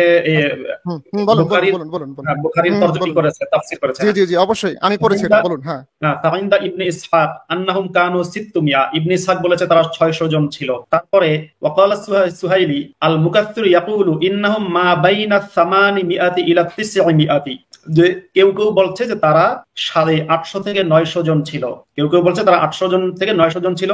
আর এরপর আমি দেখি যে নাসাই এবং ইবনে হিব্বান বিইসনাদিন সহিহিন, সহিহ ইসনাদে বলছেন বা সহিহ সনদে বলছেন আন্নাহুম কানু 400 মুকাতিল, তারা ছিল 400 জন। তো এবার 400, 600, 800 এবং 900 এই কয়েকটা মত পাওয়া যায়। যদি এই যেখান থেকে রেফারেন্স দিলাম সেটা যদি দেখতে চান তাহলে আমি দেখেছি আপনি শুধু বলে যান কি বলেছেন, ইবনে হাজার আসকালানি কি বলেছেন সেটা বলেন। হ্যাঁ, আমি ইবনে হাজার আসকালানি যেটা বলেছে হুবহু এই কথাগুলোই এতক্ষণ তর্জমা করেছি। ইবনে হাজার আসকালানি বলেছেন, এটা উনি দাবি করেন নাই কোনো কিছু, আপনি বলেন পুরোটা বলেন। আপনি চ্যালেঞ্জ করলে আলাদাভাবে করতে হবে, সেক্ষেত্রে টাইম আমি রিসেট করতে হবে। আমি বলবো, আমার সময় আমি বলবো। ওকে, ইবনে হাজার আসকালানি দেখুন নিজের মত দেননি। ইবনে হাজার আসকালানি কে কি বলেছে, সেক্ষেত্রে ইবনে ইসহাকের মত কি, তিরমিজির মত কি, নাসাইর মত কি, ইবনে হিব্বানের মত কি সেটা বলেছে। আপনি যে 400 সংখ্যায় নির্ধারণ করলেন, আমি সেখানে বললাম যে না, আমি যে বলেছি 700, আমি যে বলেছি 800, 900, এই মতটাও আছে, অর্থাৎ আমি ভিত্তিহীন কথা বলি না, এটাও কিন্তু সহি রেফারেন্সে বর্ণিত আছে। এখন কোনটাকে আপনি প্রাধান্য দেবেন সেটা অন্য আলাপ, কিন্তু 400 হোক কিংবা 900 হোক, সর্বনিম্ন সংখ্যা 400, সর্বোচ্চ 900, যদি 400 জন মানুষকে হত্যাকাণ্ড হয় তবু এটা গণহত্যা। কারণ এবং আপনি একটা কথা বললেন যে বনু কুরাইজার লোকেরা কি কেউ বলেছে যে আমাদের সাথে অবিচার করা হয়েছে? আপনি আমাকে প্রমাণ দেখাতে পারবেন যে এই জার্মানির কোন ইহুদি বলেছে যে অ্যাডলফ হিটলার তাদের সাথে অবিচার করেছে? আপনি কি দেখাতে পারবেন প্রমাণ যে আর্মেনিয়ার কোন নাগরিক প্রথম বিশ্বযুদ্ধে যখন আর্মেনিয়ার 15 লক্ষ নাগরিককে হত্যা করে অটোমান সাম্রাজ্য, তখন তারা বলেছিল যে আমাদের সাথে জুলুম হচ্ছে? যারা বিজয়ী তারা ইতিহাস লেখে, তারা কি এটা লিখবে যে আমাদের সাথে? আমরা দেখবো কি যে ঘটনাটা কি ঘটেছে, তাদের সাথে জুলুম হয়েছে কি হয়নি। যদি তাদের সাথে জুলুম নাই হতো তাহলে তো তারা ইসলাম গ্রহণ করতো। তারা ইসলাম গ্রহণ করেনি, তারা তাদের প্রাণ দিয়েছে, ইসলাম গ্রহণ করেনি। তারা তাদের প্রাণটা দিয়ে দিয়েছে, ইসলাম গ্রহণ করেনি। যদি তারা ইসলাম গ্রহণ করতো, তাহলে তাদের মধ্যে যদি কেউ ইসলাম গ্রহণ করতো, তাহলে মোহাম্মদ তাকে হত্যা করতো না। নিশ্চয়ই আপনি এই বিষয়ে আমার সাথে একমত হবেন। এবং মোহাম্মদ তাদের হত্যা করতো না ইসলাম গ্রহণ করলে, তার মানে মোহাম্মদ এটা রাষ্ট্রীয় আইনে বা রাষ্ট্রদ্রোহিতা হিসেবে বিচার করেননি, মোহাম্মদ বিচার করেছেন ধর্মদ্রোহিতা হিসেবে। মোহাম্মদ বিচার করেছেন ধর্মদ্রোহিতা হিসেবে। তারপর আপনি বলছেন যে ওরা নাকি বিশ্বাসঘাতকতা করেছিল। আমি একটু স্ক্রিন শেয়ার করি, এটা একটু যদি দেখাতে পারেন যে যদি বিশ্বাসঘাতকতা করে তাহলে নিশ্চয়ই কুরাইশের সাথে মিলে বা আহজাব যে গোষ্ঠী আছে তাদের সাথে মিলে বিশ্বাসঘাতকতা করেছে, ঠিক কিনা? বিশ্বাসঘাতকতা যখন করবে একটা দল, আপনি দেন, আপনার আর 1 মিনিট আছে। আচ্ছা, বিশ্বাসঘাতকতা যদি করে তাহলে একটা দল বিশ্বাসঘাতকতা করতে গেলে, দাঁড়ান আমি স্ক্রিন শেয়ার কিভাবে দেবো? বিশ্বাসঘাতকতা, আচ্ছা আমাকে তো আমি ওই যে দাঁড়ান, হ্যাঁ দলিল দেখাতে গেলে তো আপনার সময় দিতে হবে একটু। আচ্ছা, অসুবিধা নাই। বিশ্বাসঘাতকতা যদি করে তাহলে তো মুসলমানদের শত্রুপক্ষ এটাকে অ্যাকসেপ্ট করতো। আমরা এখানে কি দেখতে পাচ্ছি, দেখি কি লেখা আছে। তারপর আবু সুফিয়ান বলল, হে কুরাইশগণ, আমাদের শিবির পাকা নয়, ঘোড়া উট সব মরে যাচ্ছে। বনু কুরাইজা ওয়াদা খেলাপ করেছে, তাদের সম্পর্কে গোলমেলে খবর কানে আসছে। এদিকে দেখতেই পাচ্ছ প্রবল বাতাসে হাড়ি পাতিল, আগুন, তাবু সব লন্ডভন্ড করে দিচ্ছে। তোমরা সব ভাগো, আমি চললাম। এটা কখন?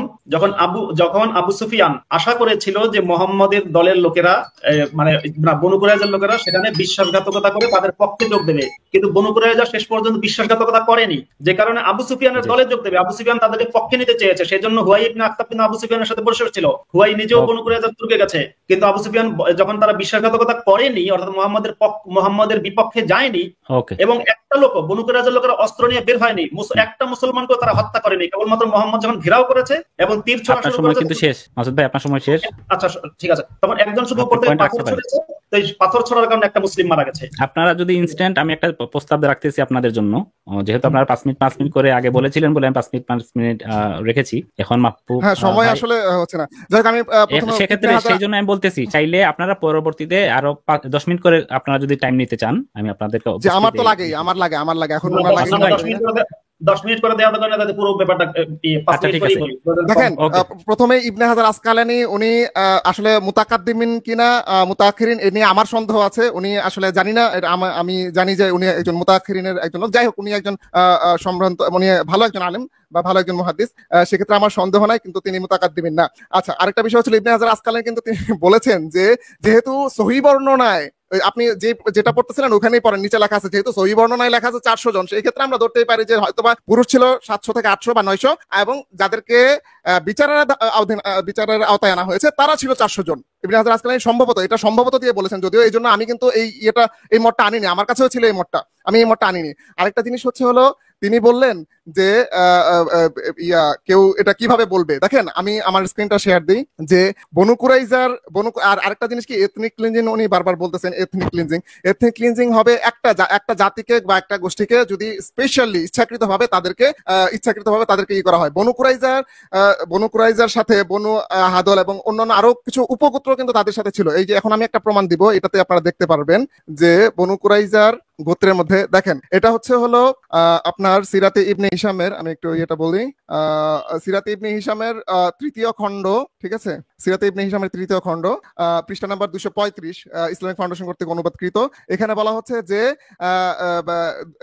এরপর বনু কুরাইজার যে রাতে দুর্গসমূহ থেকে নেমে আসে, এখানে বলা আছে, আমি হুবহু পড়ছি না, আমি আমারটা বলে যাই কারণ সময় লেগে যাবে অনেক। তো এই সময় এই যে কয়েকজন ইসলাম গ্রহণ করেছিল, এই কথাই হয়তো উনি বলবেন যে ইসলাম গ্রহণ করার পর রাসূল সাল্লাল্লাহু আলাইহি ওয়াসাল্লাম তাদেরকে, কিন্তু আমরা কিন্তু হাদিসে এমনটাও পাই যে তারা আগে রাসূল সাল্লাল্লাহু আলাইহি ওয়াসাল্লামের কাছে নিরাপত্তা চেয়েছে, তারপর রাসূল সাল্লাল্লাহু আলাইহি ওয়াসাল্লাম নিরাপত্তা দিয়েছে, তারপর তারা ইসলাম গ্রহণ করেছে। আমরা হাদিসে এরকম এমনটা হবে। সমস্যা নাই, এটা হলেও আমার কোনো সমস্যা নাই। কিন্তু একটা ঘটনা তিনি এখানে জানেনই না যে বনু কুরাইজা গোত্রের একজন ব্যক্তি তিনি বলেছিলেন যে আমি এই বিশ্বাসঘাতকতার সাথে জড়িত না, এবং তাকে ছেড়ে দেওয়া হয়েছে। রাসূল সাল্লাল্লাহু আলাইহি ওয়াসাল্লাম বলছেন যে সে বিশ্বাস রক্ষা করেছে এবং তাকে আল্লাহ তাআলা নিষ্কৃতি দিয়েছে। আপনারা দেখতে পারবেন, এটা হচ্ছে হলো সিরাতে ইবনে হিশামের 235 নম্বর পৃষ্ঠায়। আপনারা স্পষ্ট এই যে আমর ইবনে সৌদা কুরাজিন যে ঘটনা, এই ঘটনাটাতে আপনারা স্পষ্ট পেয়ে যাবেন যে এখানে বনু কুরাইজারই একজন বলছে যে আমি আসলে বিশ্বাসঘাতকতার সাথে জড়িত না। এই ঘটনাটা উঠে এসেছে সহিহ বর্ণনায়। তো তখন বলছে যে তখন সাহাবীরা তাকে ছেড়ে দিয়েছে, আল্লাহ রাসূল বলছে যে আল্লাহ তাকে নিষ্কৃতি দিয়েছে। এবার আসি হলো বনু কি বলে উনি আরেকটা প্রশ্ন করলেন। এখন যেটা দেখালেন সেটা একটু আরেকটু দেখান। এখন যেটা দেখালেন আরেকটু দেখান। জি, দেখতে পাচ্ছেন? হ্যাঁ, পৃষ্ঠা নাম্বার সহ একটু দেখাতে হবে। কিতাব হ্যাঁ, নাম্বার কি? এটা হচ্ছে হলো সিরাতে ইবনে হিশামের তৃতীয় খণ্ড ইসলামিক ফাউন্ডেশন কর্তৃক অনুবাদকৃত এবং 235 পৃষ্ঠা। আরেকটা দাবি যে তিনি হাস্যকর একটা দাবি করেছিলেন, এই যে আবু সুফিয়ানের যে ইয়েটা, অবশ্যই এটা মানি, আবু সুফিয়ান নিজেই বলছে যে বনু কুরাইজা ওয়াদা খেলাপ করেছে। কার সাথে ওয়াদা খেলাপ করেছে? আবু সুফিয়ানের সাথে। তার মানে আবু সুফিয়ানের সাথে বনু কুরাইজা ওয়াদাবদ্ধ হয়েছিল কখন? অবশ্যই আহজাবের যুদ্ধের সময়। আর নয়তো আহজাবের যুদ্ধের সময় যাওয়ার সময় আবু সুফিয়ান কেন বলছে যে আমার সাথে সে ওয়াদা খেলাপ করেছে?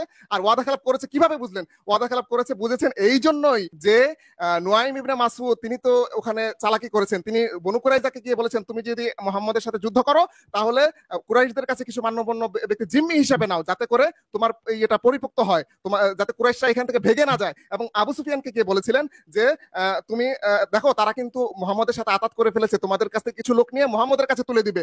এইভাবে তিনি তাদের মধ্যে সন্দেহের সৃষ্টি করে দেন। তিনি এখানে একটা কৌশলের অবলম্বন করেন এবং সেই ক্ষেত্রে আবু সুফিয়ান বলেছিল তারা তো ওয়াদা খেলাপ করেছে। সুতরাং বনু কুরাইজা কখনোই এই ঘটনায় নির্দোষ না, আমি বারবার দাবি করছি। এবং আমার যে প্রশ্ন তিনি এখনো আমি দেখিয়েছি যে বনু কুরাইজার একজন ব্যক্তি সে বলেছে আমি এই বিশ্বাসঘাতকতার সাথে জড়িত না। যদি তিনি দেখাতে পারেন যে আরো অনেকেই দাবি করেছে যে আমি এই বিশ্বাসঘাতকতার সাথে জড়িত না, তারপরেও তাদেরকে মৃত্যুদণ্ড দেওয়া হয়েছে, আমি তার দাবি মেনে নেব। কিয়ামত পর্যন্ত চ্যালেঞ্জ থাকলো তিনি এই দাবিটা আমাকে দেখাবেন, আশা করছি। আপনার কিন্তু আরো 40 সেকেন্ড সময় ছিল, আপনি কি শেষ করে দিচ্ছেন? আমি আসলে টাইম আমার ঘড়ি নাই হাতে, যার কারণে আমি আসলে টাইমটা মানে আমি দ্রুত শেষ করার জন্য আসলে করতেছি। তো সুতরাং সাদ ইবনে মুয়াজ রাদিয়াল্লাহু তাআলা আনহু যে বিচার কার্যটা করেছেন, আচ্ছা সময় কতটুকু আছে আর বলেন তো? আরো 30 সেকেন্ড আছে, আপনি প্রশ্ন রিপিট করতে পারেন। মুয়াজ রাদিয়াল্লাহু তাআলা আনহু মৃত্যুশয্যায় ছিলেন এবং তিনি যখন বিচার করেন আউস গোত্রের লোক তারা বলছিল যে হে সাদ ইবনে মুয়াজ, এরা তো আমাদের বন্ধু, সাদ ইবনে মুয়াজেরও বন্ধু, বলছে তাদের প্রতি সদয় হন।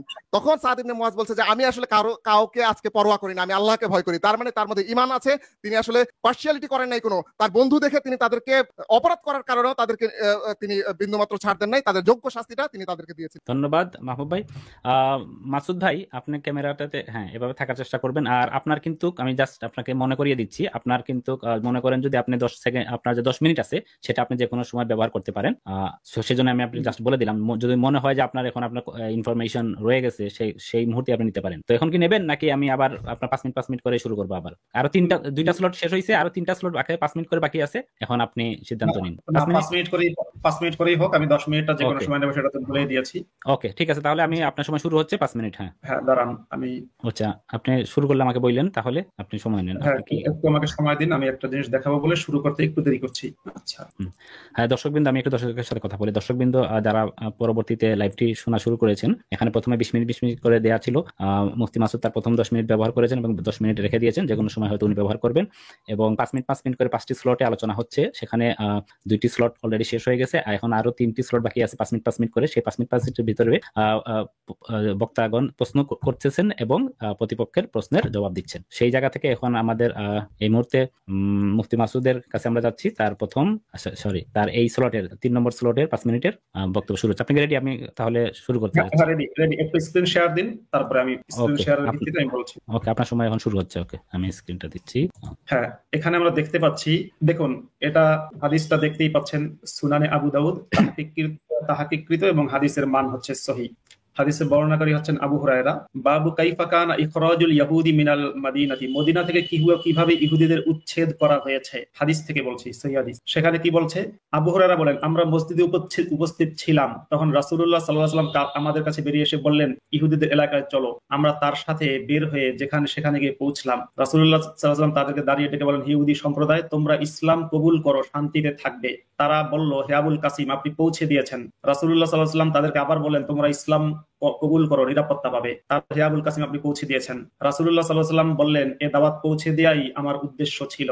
তৃতীয়বারও তিনি একই কথার পুনরাবৃত্তি করে বললেন, জেনে রাখো এই ভূখণ্ডের মালিকানা আল্লাহ তার রাসূলের, আমি তোমাদের এই ভূখণ্ড থেকে বিতাড়িত করতে চাই, সুতরাং তোমরা কোনো জিনিস বিক্রি করতে সক্ষম হলে বিক্রি করো, অন্যথায় জেনে রাখো এই ভূখণ্ডের মালিক আল্লাহ ও তার রাসূল। এই যে বিষয়টা আছে, এই যে বিক্রি করা, ফামান ওয়াজাদা মিনকুম বিমালিহি শাইআন ফালইয়াবিহু, এই কথাটা যদি বুঝতে চান তাহলে আপনাদের যেতে হবে সেই সূরা আচ্ছা মাহবুব ভাই আপনি হাত তুলেছিলেন, দাঁড়ান আমি টাইমটা পজ আমি করতেছি। আসলে এটা বারবারই উনি প্রসঙ্গের বাইরে যাচ্ছেন, এটা কখনোই বনু কুরাইজার ঘটনার সাথে সম্পর্কযুক্ত না। উনি প্রসঙ্গের বাইরে গেলে আমাকে উত্তর দিতে হয়। অবশ্যই আপনি লিংক করে দিবেন, এটা বনু কুরাইজার ঘটনার সাথে কখনোই জড়িত সম্পর্কযুক্ত না।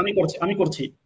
আচ্ছা আমরা যদি দেখি যে আমরা দেখবো কি বনু কুরাইজার ঘটনাটা হচ্ছে একটা ইহুদি গোত্রকে সমূলে বিনাশ করা, এবং সেই ইহুদি গোত্রের পুরুষদেরকে তাদের লুঙ্গি খুলে বা কাপড় খুলে কার পশম গজিয়েছে দেখে তাদেরকে জবাই করা হয়েছে, 400 জন হোক বা 800 জন হোক। এরপরে তাদের নারী এবং শিশুদেরকে দাসদাসী হিসেবে গ্রহণ করা হয়েছে, দাসদাসী হিসেবে গ্রহণ করে তাদেরকে বিক্রি করা হয়েছে, দাসদাসী হিসেবে গ্রহণ করে। এই যে ইহুদিদের প্রতি একটা বিনাশ অভিযান বা ইহুদিদেরকে যে বিনাশ করতে চাওয়া বা ইহুদিদেরকে তাড়িয়ে দিতে চাওয়া, ইহুদিদেরকে হত্যা করতে চাওয়া, তার সাথে এই হাদিসটা অবশ্যই প্রাসঙ্গিক। কারণ আপনার কাছে খারাপ লাগতে পারে যে আসলে ফাঁস করে দিচ্ছে, কিন্তু অবশ্যই এটা প্রাসঙ্গিক যে মোহাম্মদের মধ্যে যে ইহুদি বিদ্বেষ ছিল, তার যে আগে থেকে প্ল্যান ছিল ইহুদিদেরকে উচ্ছেদ করার, সেই প্ল্যানটা আমরা দেখতে পেলাম। ঠিক একই ঘটনা আমরা বনু কায়নুকার ক্ষেত্রে, বনু নাজিরের ক্ষেত্রে দেখতে পাই।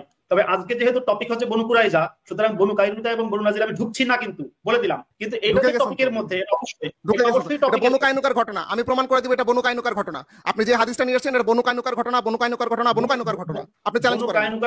আচ্ছা সেটা পরে বলবেন, আপনার সময় আপনি বলবেন।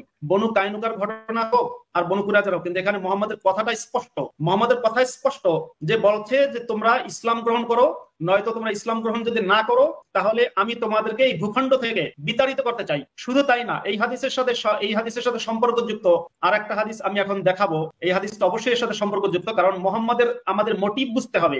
মোহাম্মদ কেন ইহুদিদেরকে হত্যা করেছেন বা ভিন্ন মতের মানুষকে হত্যা করেছেন, সেই মোটিভ বুঝতে গেলে আমাদের যেতে হবে হচ্ছে এই হাদিসটা একটু দেখান। এটা অবশ্যই আপনি টপিকের বাইরে বললে তো হবে না, টপিকের মধ্যে আমি দেখাচ্ছি। দেখান, এই যে এখানে আমরা দেখতে পাই মোহাম্মদ কি বলেছে, যতক্ষণ পর্যন্ত মানুষ লা ইলাহা ইল্লাল্লাহ না বলবে ততক্ষণ পর্যন্ত তাদের বিরুদ্ধে কিতাল মানে যুদ্ধ করতে আমি আদেশ প্রাপ্ত হয়েছি। কি বলা হচ্ছে, মোহাম্মদ বলেন যে যখন এই যে কিছু লোক কাফের হয়ে সংক্ষেপে বলছি, উমর তখন আবুদের বিরুদ্ধে যুদ্ধ করতে চায়, ওমর তখন বাধা। তারপরে আবু বকর কি বলছেন, কেউ যদি উটের একটি রশি দিতে অস্বীকার করে যে আল্লাহ রাসূলের সময় দিয়েছেন, তখন তার বিরুদ্ধে যুদ্ধ করব। তাছাড়া আমি আরেকটা হাদিস বলছি, সেটা যদি উনি চান আমি দেখাবো। বুখারীর 25 নম্বর হাদিস, সেখানে মোহাম্মদ বলছেন, উমিরতু আন উকাতিলান নাসা হাত্তা ইয়াকুলু আল্লা ইলাহা ইল্লাল্লাহ ওয়া আন্না মুহাম্মাদার রাসূলুল্লাহ ওয়া আকামুস সালাহ ওয়া আতাউজ যাকাত ফাইদা ফাআলু যালিকা আসামু মিন্নি দিমাআহুম ওয়া আমওয়ালাহুম ইল্লা বিহাক্কিল ইনসান। মোহাম্মদ বলছেন আমি মানব জাতির বিরুদ্ধে, মানুষের বিরুদ্ধে যুদ্ধ করার জন্য আদেশ হয়েছি যতক্ষণ তারা ইসলাম গ্রহণ করে। এবং মোহাম্মদের ইসলাম গ্রহণ করা, মোহাম্মদের বিরুদ্ধে শত্রুতা করা। মোহাম্মদের যে কোরআন ছিল একটা, ওটাকে বলা যায় গোয়েবুলসিও মেশিন ছিল বা প্রচার মন্ত্রী ছিল। আচ্ছা সময় কাছাকাছি এলে আমাকে একটু স্মরণ করবেন বা একটু মনে করিয়ে দিন। মোহাম্মদের কোরআন ছিল একটা গোয়েবুলসিও মন্ত্র, যেটা থেকে মোহাম্মদ ক্রমাগত বিদ্বেষ উৎপাদন করেছিলেন। তিনি যখন মদিনায় গেলেন, সময় শেষ না ওনার, আপনার সময় শেষ মাসুদ ভাই, আপনার সময় শেষ, তো আমি ওনার কাছে যাচ্ছি। দেখেন শাহিন ভাই, আমি আপনাকে বলেছিলাম যে আসলে উনি হয়তো বা প্রশ্ন এইভাবে করবেন না যে আমি প্রশ্ন করছি, কিন্তু প্রশ্ন কিন্তু এইভাবে উত্থাপিত হয়ে যাচ্ছে। তিনি যে হাদিসটা উনি আসলে তিরমিজি না কোত্থেকে যেন দেখালেন, আমি হাদিসটা সম্পর্কে জানি।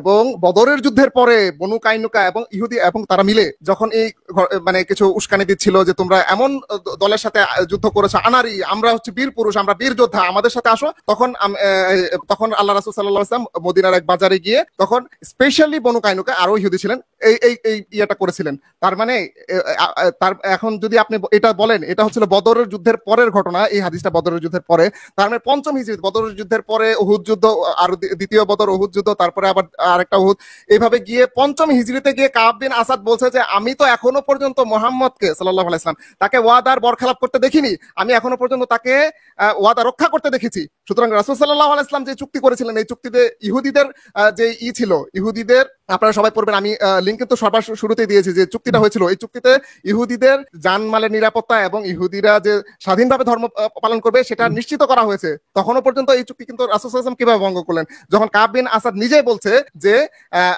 মুহাম্মদকে আমি এখনো পর্যন্ত চুক্তি ভঙ্গকারী হিসেবে পাইনি। তারপরে উনি বলেন যে মানব জাতি, আচ্ছা যাই হোক, এখন তিনি এই হাদিসটা আনলে আমাকে এই হাদিসের অনেক কিছু বলতে হবে এই হাদিসের প্রেক্ষাপটে, তখন আমাকে অন্য টপিক দেখেন, ইহুদি জাতির বিরুদ্ধে কথা বলছেন উনি বলছেন যে ইহুদি জাতিকে ই করা, তাহলে এখানে মানব জাতি কি এখানে শুধুমাত্র ইহুদিরা থাকে? মানব জাতি বা কুরাইশ আছে, মুশরিক আছে, তারপরে হচ্ছে হলো খ্রিস্টান আছে, ইহুদিন আছে বা ইহুদি আছে। তো এখন তিনি যদি এই হাদিসটা এই বনু কুরাইজার সাথে কিভাবে লিঙ্ক করাবেন? এবং আমি প্রমাণ করেছি বনু কুরাইজা জাতি বিশ্বাসঘাতকতা করেছিল বলে তাদের এই শাস্তি নিশ্চিত করা হয়েছে। সুতরাং ইনি কিভাবে দাবি করতে পারেন যে বনু কুরাইজাকে ওই জন্য যে ইসলাম গ্রহণ করো নাই তো আমি ই করব? আসলে হয়েছে কি, আমি আসলে ওনাকে চ্যালেঞ্জ দেওয়ার যে উদ্দেশ্যটা, সেখানে আমি ওনার কয়েকটা ভিডিও দেখেছি, ওনার কয়েকটা ভিডিওতে আমি এমনও দেখেছি উনি এমন সব কথা বলেন, বানোয়াট কথাবার্তা। আমার মনে হয় শাইখ ভাই, আমার মনে হয় অন্য ভিডিওর না, উনি এনেছেন, উনি আমাকে প্রথমে প্রশ্নটা করেছেন যে রাসূল সাল্লাল্লাহু আলাইহি ওয়াসাল্লাম ইয়েকে কি মানে কি শর্ত দিয়েছিল। উনি কিন্তু ওনার এই ভিডিওগুলোতে বলেন যে এই শর্ত নাকি রাসূল সাল্লাল্লাহু আলাইহি ওয়াসাল্লাম দিয়েছেন, একেবারে ভিত্তিহীন বানোয়াট, কোনো জাল হাদিসেও এর কোনো প্রমাণ নেই। সুতরাং আমি আশা করব যে পরবর্তীতে আব্দুল্লাহ আল মাসুদ সাহেব উনি যখনই ভিডিও বানাবেন উনি অবশ্যই এই জিনিসগুলা আর করবেন না। এবং আমার কাছে বনু কুরাইজা নিয়ে কয়েকটা ভিডিও আছে যে তিনি আসলে এই ধরনের মানে বানোয়াট কথাবার্তা, যেগুলো আসলে জাল হাদিসেও খুঁজে পাওয়া যায় না, এরকম ধরনের কথাবার্তা বলেছেন। আচ্ছা, তো আর কি প্রশ্ন করলেন তিনি? আচ্ছা, এবার আসি বনু কুরাইজা ওখানে কি হয়েছে। বনু কুরাইজার ওখানে যাওয়ার পর তারই কিতাবে কিন্তু লেখা, তিনি যেটা অনুবাদ করেছেন সেই কিতাবেই কিন্তু লেখা আছে যে যখন রাসূল সাল্লাল্লাহু আলাইহি ওয়াসাল্লাম বনু কুরাইজার উদ্দেশ্যে গেলেন যে তারা তোমরা বিশ্বাসঘাতকতা করেছো, তোমরা আত্মসমর্পণ করো, তখন তারা তীর বল্লম টল্লম নিয়ে দুর্গের মধ্যে রেডি, এবং দুর্গের মধ্যে রেডি হওয়ার পরে যখন রাসূল সাল্লাল্লাহু আলাইহি ওয়াসাল্লাম গেলেন তার দিকেও তীর ছুড়ে মেরেছিলেন, কিন্তু তিনি দূরে ছিলেন বিধায় তীর এসে লাগেনি। ঠিক আছে, এরকমটাও তার কিতাব থেকে আমি দেখেছি, তার কিতাবে পড়েছি। সুতরাং উনি কিভাবে বলেন যে যখন একটা গোত্র বিশ্বাসঘাতকতা করলো, বিশ্বাসঘাতকতা করার পর বিশ্বাসঘাতকতায় সফল হয়নি বলে কি তার শাস্তি হবে না? অবশ্যই শাস্তি হবে। যেখানে পৃথিবী বাংলাদেশ সহ ইন্ডিয়া সহ পৃথিবীর বিভিন্ন আইনে এটা বলা আছে যে যুদ্ধ করা বা যুদ্ধের চেষ্টা করা বা যুদ্ধে যারা করেছে তাদেরকে সাহায্য করা, এটাও যদি করে সেই ক্ষেত্রে তাকে দণ্ডিত অপরাধী হিসেবে বিবেচিত করা হবে। তার অপরাধের বিবেচনায় তাকে মৃত্যুদণ্ড অথবা লাইফ ইমপ্রিজনমেন্ট অথবা যাবজ্জীবন কারাদণ্ড, জরিমানা সহ তাকে ই করা হবে। সুতরাং উনি কিভাবে দাবি করেন যে বনু কুরাইজা আসলেই সাফ সুতরা তিনি নির্দোষ ছিল? এবং আমি মানে দেখিয়েছি যে আমি দেখিয়েছি যে বনু কুরাইজার যে কি বলে এটাকে, বনু কুরাইজার যারা ছিল তাদের মধ্যে একজন সে নিজেকে সাফ সুতরা দাবি করেছে, রাসূল সাল্লাল্লাহু আলাইহি ওয়াসাল্লাম তাকে নিষ্কৃতি দিয়েছেন। তিনি বলেছেন যে আল্লাহ তাআলা তার বিশ্বাস রক্ষা করার জন্য তাকে নিষ্কৃতি দিয়েছেন। সুতরাং যারা বিশ্বাসঘাতকতা করে নাই, আপনি নামটা আমার ওনার নাম হচ্ছে হলো, আমি তো স্ক্রিনটা দেখালাম একটু আগে, হ্যাঁ আচ্ছা এটা না, হ্যাঁ ওনার নাম হচ্ছে হলো সৌদা কুরাজি পরবর্তী ইসলামও গ্রহণ করেনি। তাকে কিন্তু বিশ্বাসঘাতকতা না করার কারণে তাকে কিন্তু ছেড়ে দেওয়া হয়েছে, তার উপরে কোনো চার্জ আনা হয়নি, বিন্দু মাত্র চার্জ আনা হয়নি। সুতরাং আপনি কিভাবে দাবি করতে পারেন যে আসলে বেছে বেছে যারাই অপরাধ করেছে যাদেরকে পাওয়া গেছে? দুর্গ মানে কি? দুর্গ মানে এখন কয় মিনিট বাকি আছে, কতটুকু বাকি আছে আমি কি স্ক্রিনশট দিতে পারবো কিনা? সময় নাই না, 10 আচ্ছা সেকেন্ড। তাহলে এই দুর্গের মধ্যে অবস্থান করে যারা দুর্গ থেকে নেমে এসেছিল, যারা এই প্রতিরোধ ব্যবস্থা করেছিল, তাদেরকে এখানে বিচারের আওতায় আনা হয়েছে। জি ধন্যবাদ। অসংখ্য ধন্যবাদ। তাহলে আপনাদের আরেকটি সেশন শেষ হলো, এবং 5 মিনিট আর 2টা সেশন আছে আপনাদের। ঠিক আছে মাসুদ ভাই, আপনি আপনার 5 মিনিট শুরু করুন। হ্যাঁ, আমরা যদি বাংলাদেশের যে যুদ্ধাপরাধীদের বিচার হয়েছে সেটা যদি দেখি, এবং দ্বিতীয় বিশ্বযুদ্ধের পরে যে নুরেমবার্গ ট্রায়াল হয়েছিল সেই বিচার ব্যবস্থা যদি দেখি, সেখানে আমরা জানি যে অনেক যুদ্ধাপরাধীদের বিচার হয়েছে, এবং বাংলাদেশেও যুদ্ধাপরাধীদের বিচার হয়েছে, বিশ্বের বিভিন্ন দেশেই হয়েছে। কিন্তু আমাকে একটা জিনিস একটু বোঝান যে যুদ্ধাপরাধীদের বাংলাদেশের যে বিচার, সেখানে আমরা দেখেছি যারা 71 সালে যারা 71 সালে কোনো সক্রিয়ভাবে রাজাকার ছিল, না সক্রিয়ভাবে রাজাকার ছিল সেটা না, যারা 71 সালে হত্যাকাণ্ড, ধর্ষণ, অগ্নিসংযোগ এই ধরনের অপরাধের সাথে জড়িত ছিল, তাদেরকেই কেবল শাস্তি দেওয়া হয়েছে। 1 নম্বর কথা। 2 নম্বর কথা হচ্ছে তাদের স্ত্রী এবং তাদের কন্যা এবং তাদের অন্যান্য যারা পরিবার পরিজন, তাদেরকে কিন্তু দাসী বা দাসী বানানো হয়নি। 2 নম্বর পয়েন্ট। 3 নম্বর কথা, কেবলমাত্র তাদের শাস্তি দেওয়া হয়েছে তাদের গোত্রের সকলকে শাস্তি দেওয়া হয়নি। আমি ওনার কাছে জানতে চাইবো, বনু কুরাইজা বিশ্বাসঘাতকতা করেছে এই বক্তব্যটার সপক্ষে এটা জাস্ট দাবি করেছে বনু কুরাইজা সবাই বিশ্বাসঘাতকতা করেছে, না, বনু কুরাইজার ঠিক কয়জন বিশ্বাসঘাতকতা করেছে। যদি বলা হয় যে বনু কুরাইজার প্রত্যেকটা লোক বিশ্বাসঘাতকতা করেছে, সেটা প্রমাণ করতে হবে এবং কিসের সাথে বিশ্বাসঘাতকতা করেছে। আর একটা প্রশ্ন আছে, প্রশ্নগুলো লিখে রাখুন, যে মোহাম্মদের সাথে বনু কুরাইজার কি চুক্তি ছিল, মোহাম্মদের সাথে কি চুক্তি ছিল, চুক্তি ভঙ্গ করেছে সেটা না, চুক্তিটা কি ছিল, সেই চুক্তি নামাটা, সেই চুক্তি পত্রটা আমাকে দেখাতে হবে, সেই চুক্তি পত্রটা আমাকে দেখাতে হবে। আমি আগেই দেখিয়েছি যে বনু কুরাইজার লোকেরা যেমন কাব বিন আসাদ, দাঁড়ান আমি একটা স্ক্রিন শেয়ার দিই, আমি কি স্ক্রিন শেয়ারের জন্য একটু সময় পাবো ভাই প্রমাণ হিসেবে? আপনি দেন, খুব বেশি সময় দেওয়া যাবে না আর কি, আমি আপাতত পজ করতেছি, ঠিক আছে? হ্যাঁ হ্যাঁ ঠিক আছে, সেক্ষেত্রে আপনার আর 3 মিনিট সময় আছে।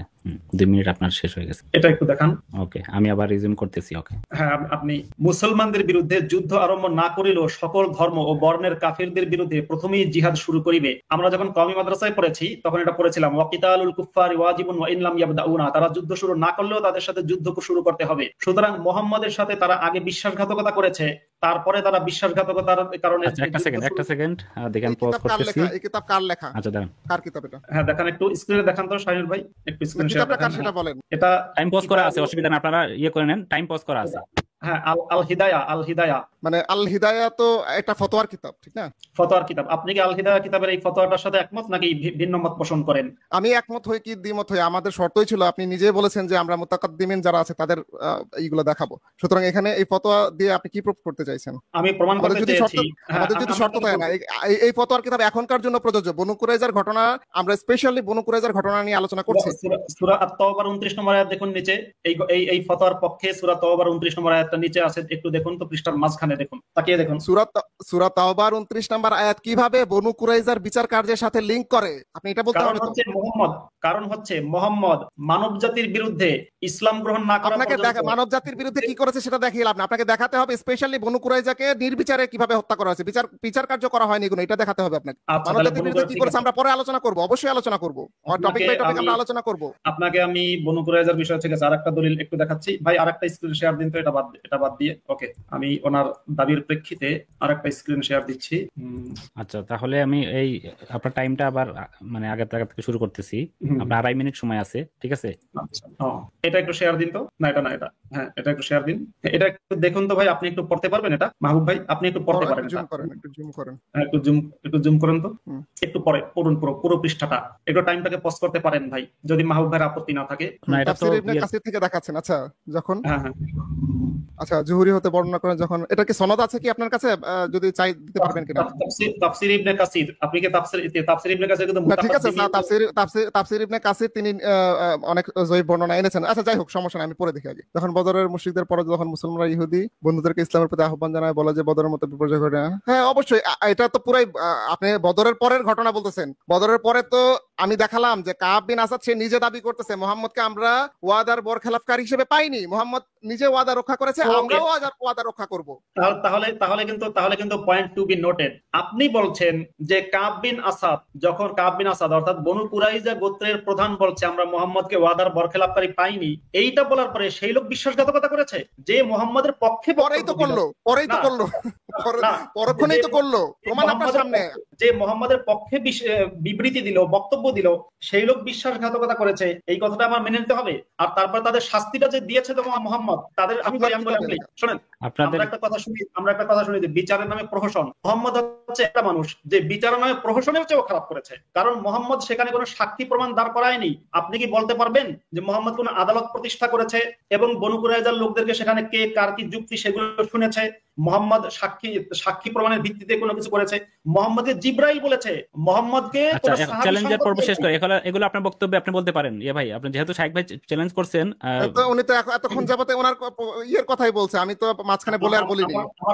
আমার সময় কি আছে নাকি শেষ? শাইনুর ভাই শুধু উনি তো সময় ধরে বলছেন, আপনি সেই হিসাবে হ্যাঁ সেটা আমি কমিয়ে দিচ্ছি। এই জন্য মাসুদ ভাই যেহেতু আপনি কথা বলছেন, এখান থেকে আপনার পুরো সময়টা আমি ধরতেছি না, আপনি আর 30-40 সেকেন্ডের ভিতরে আপনি শেষ করে দেন।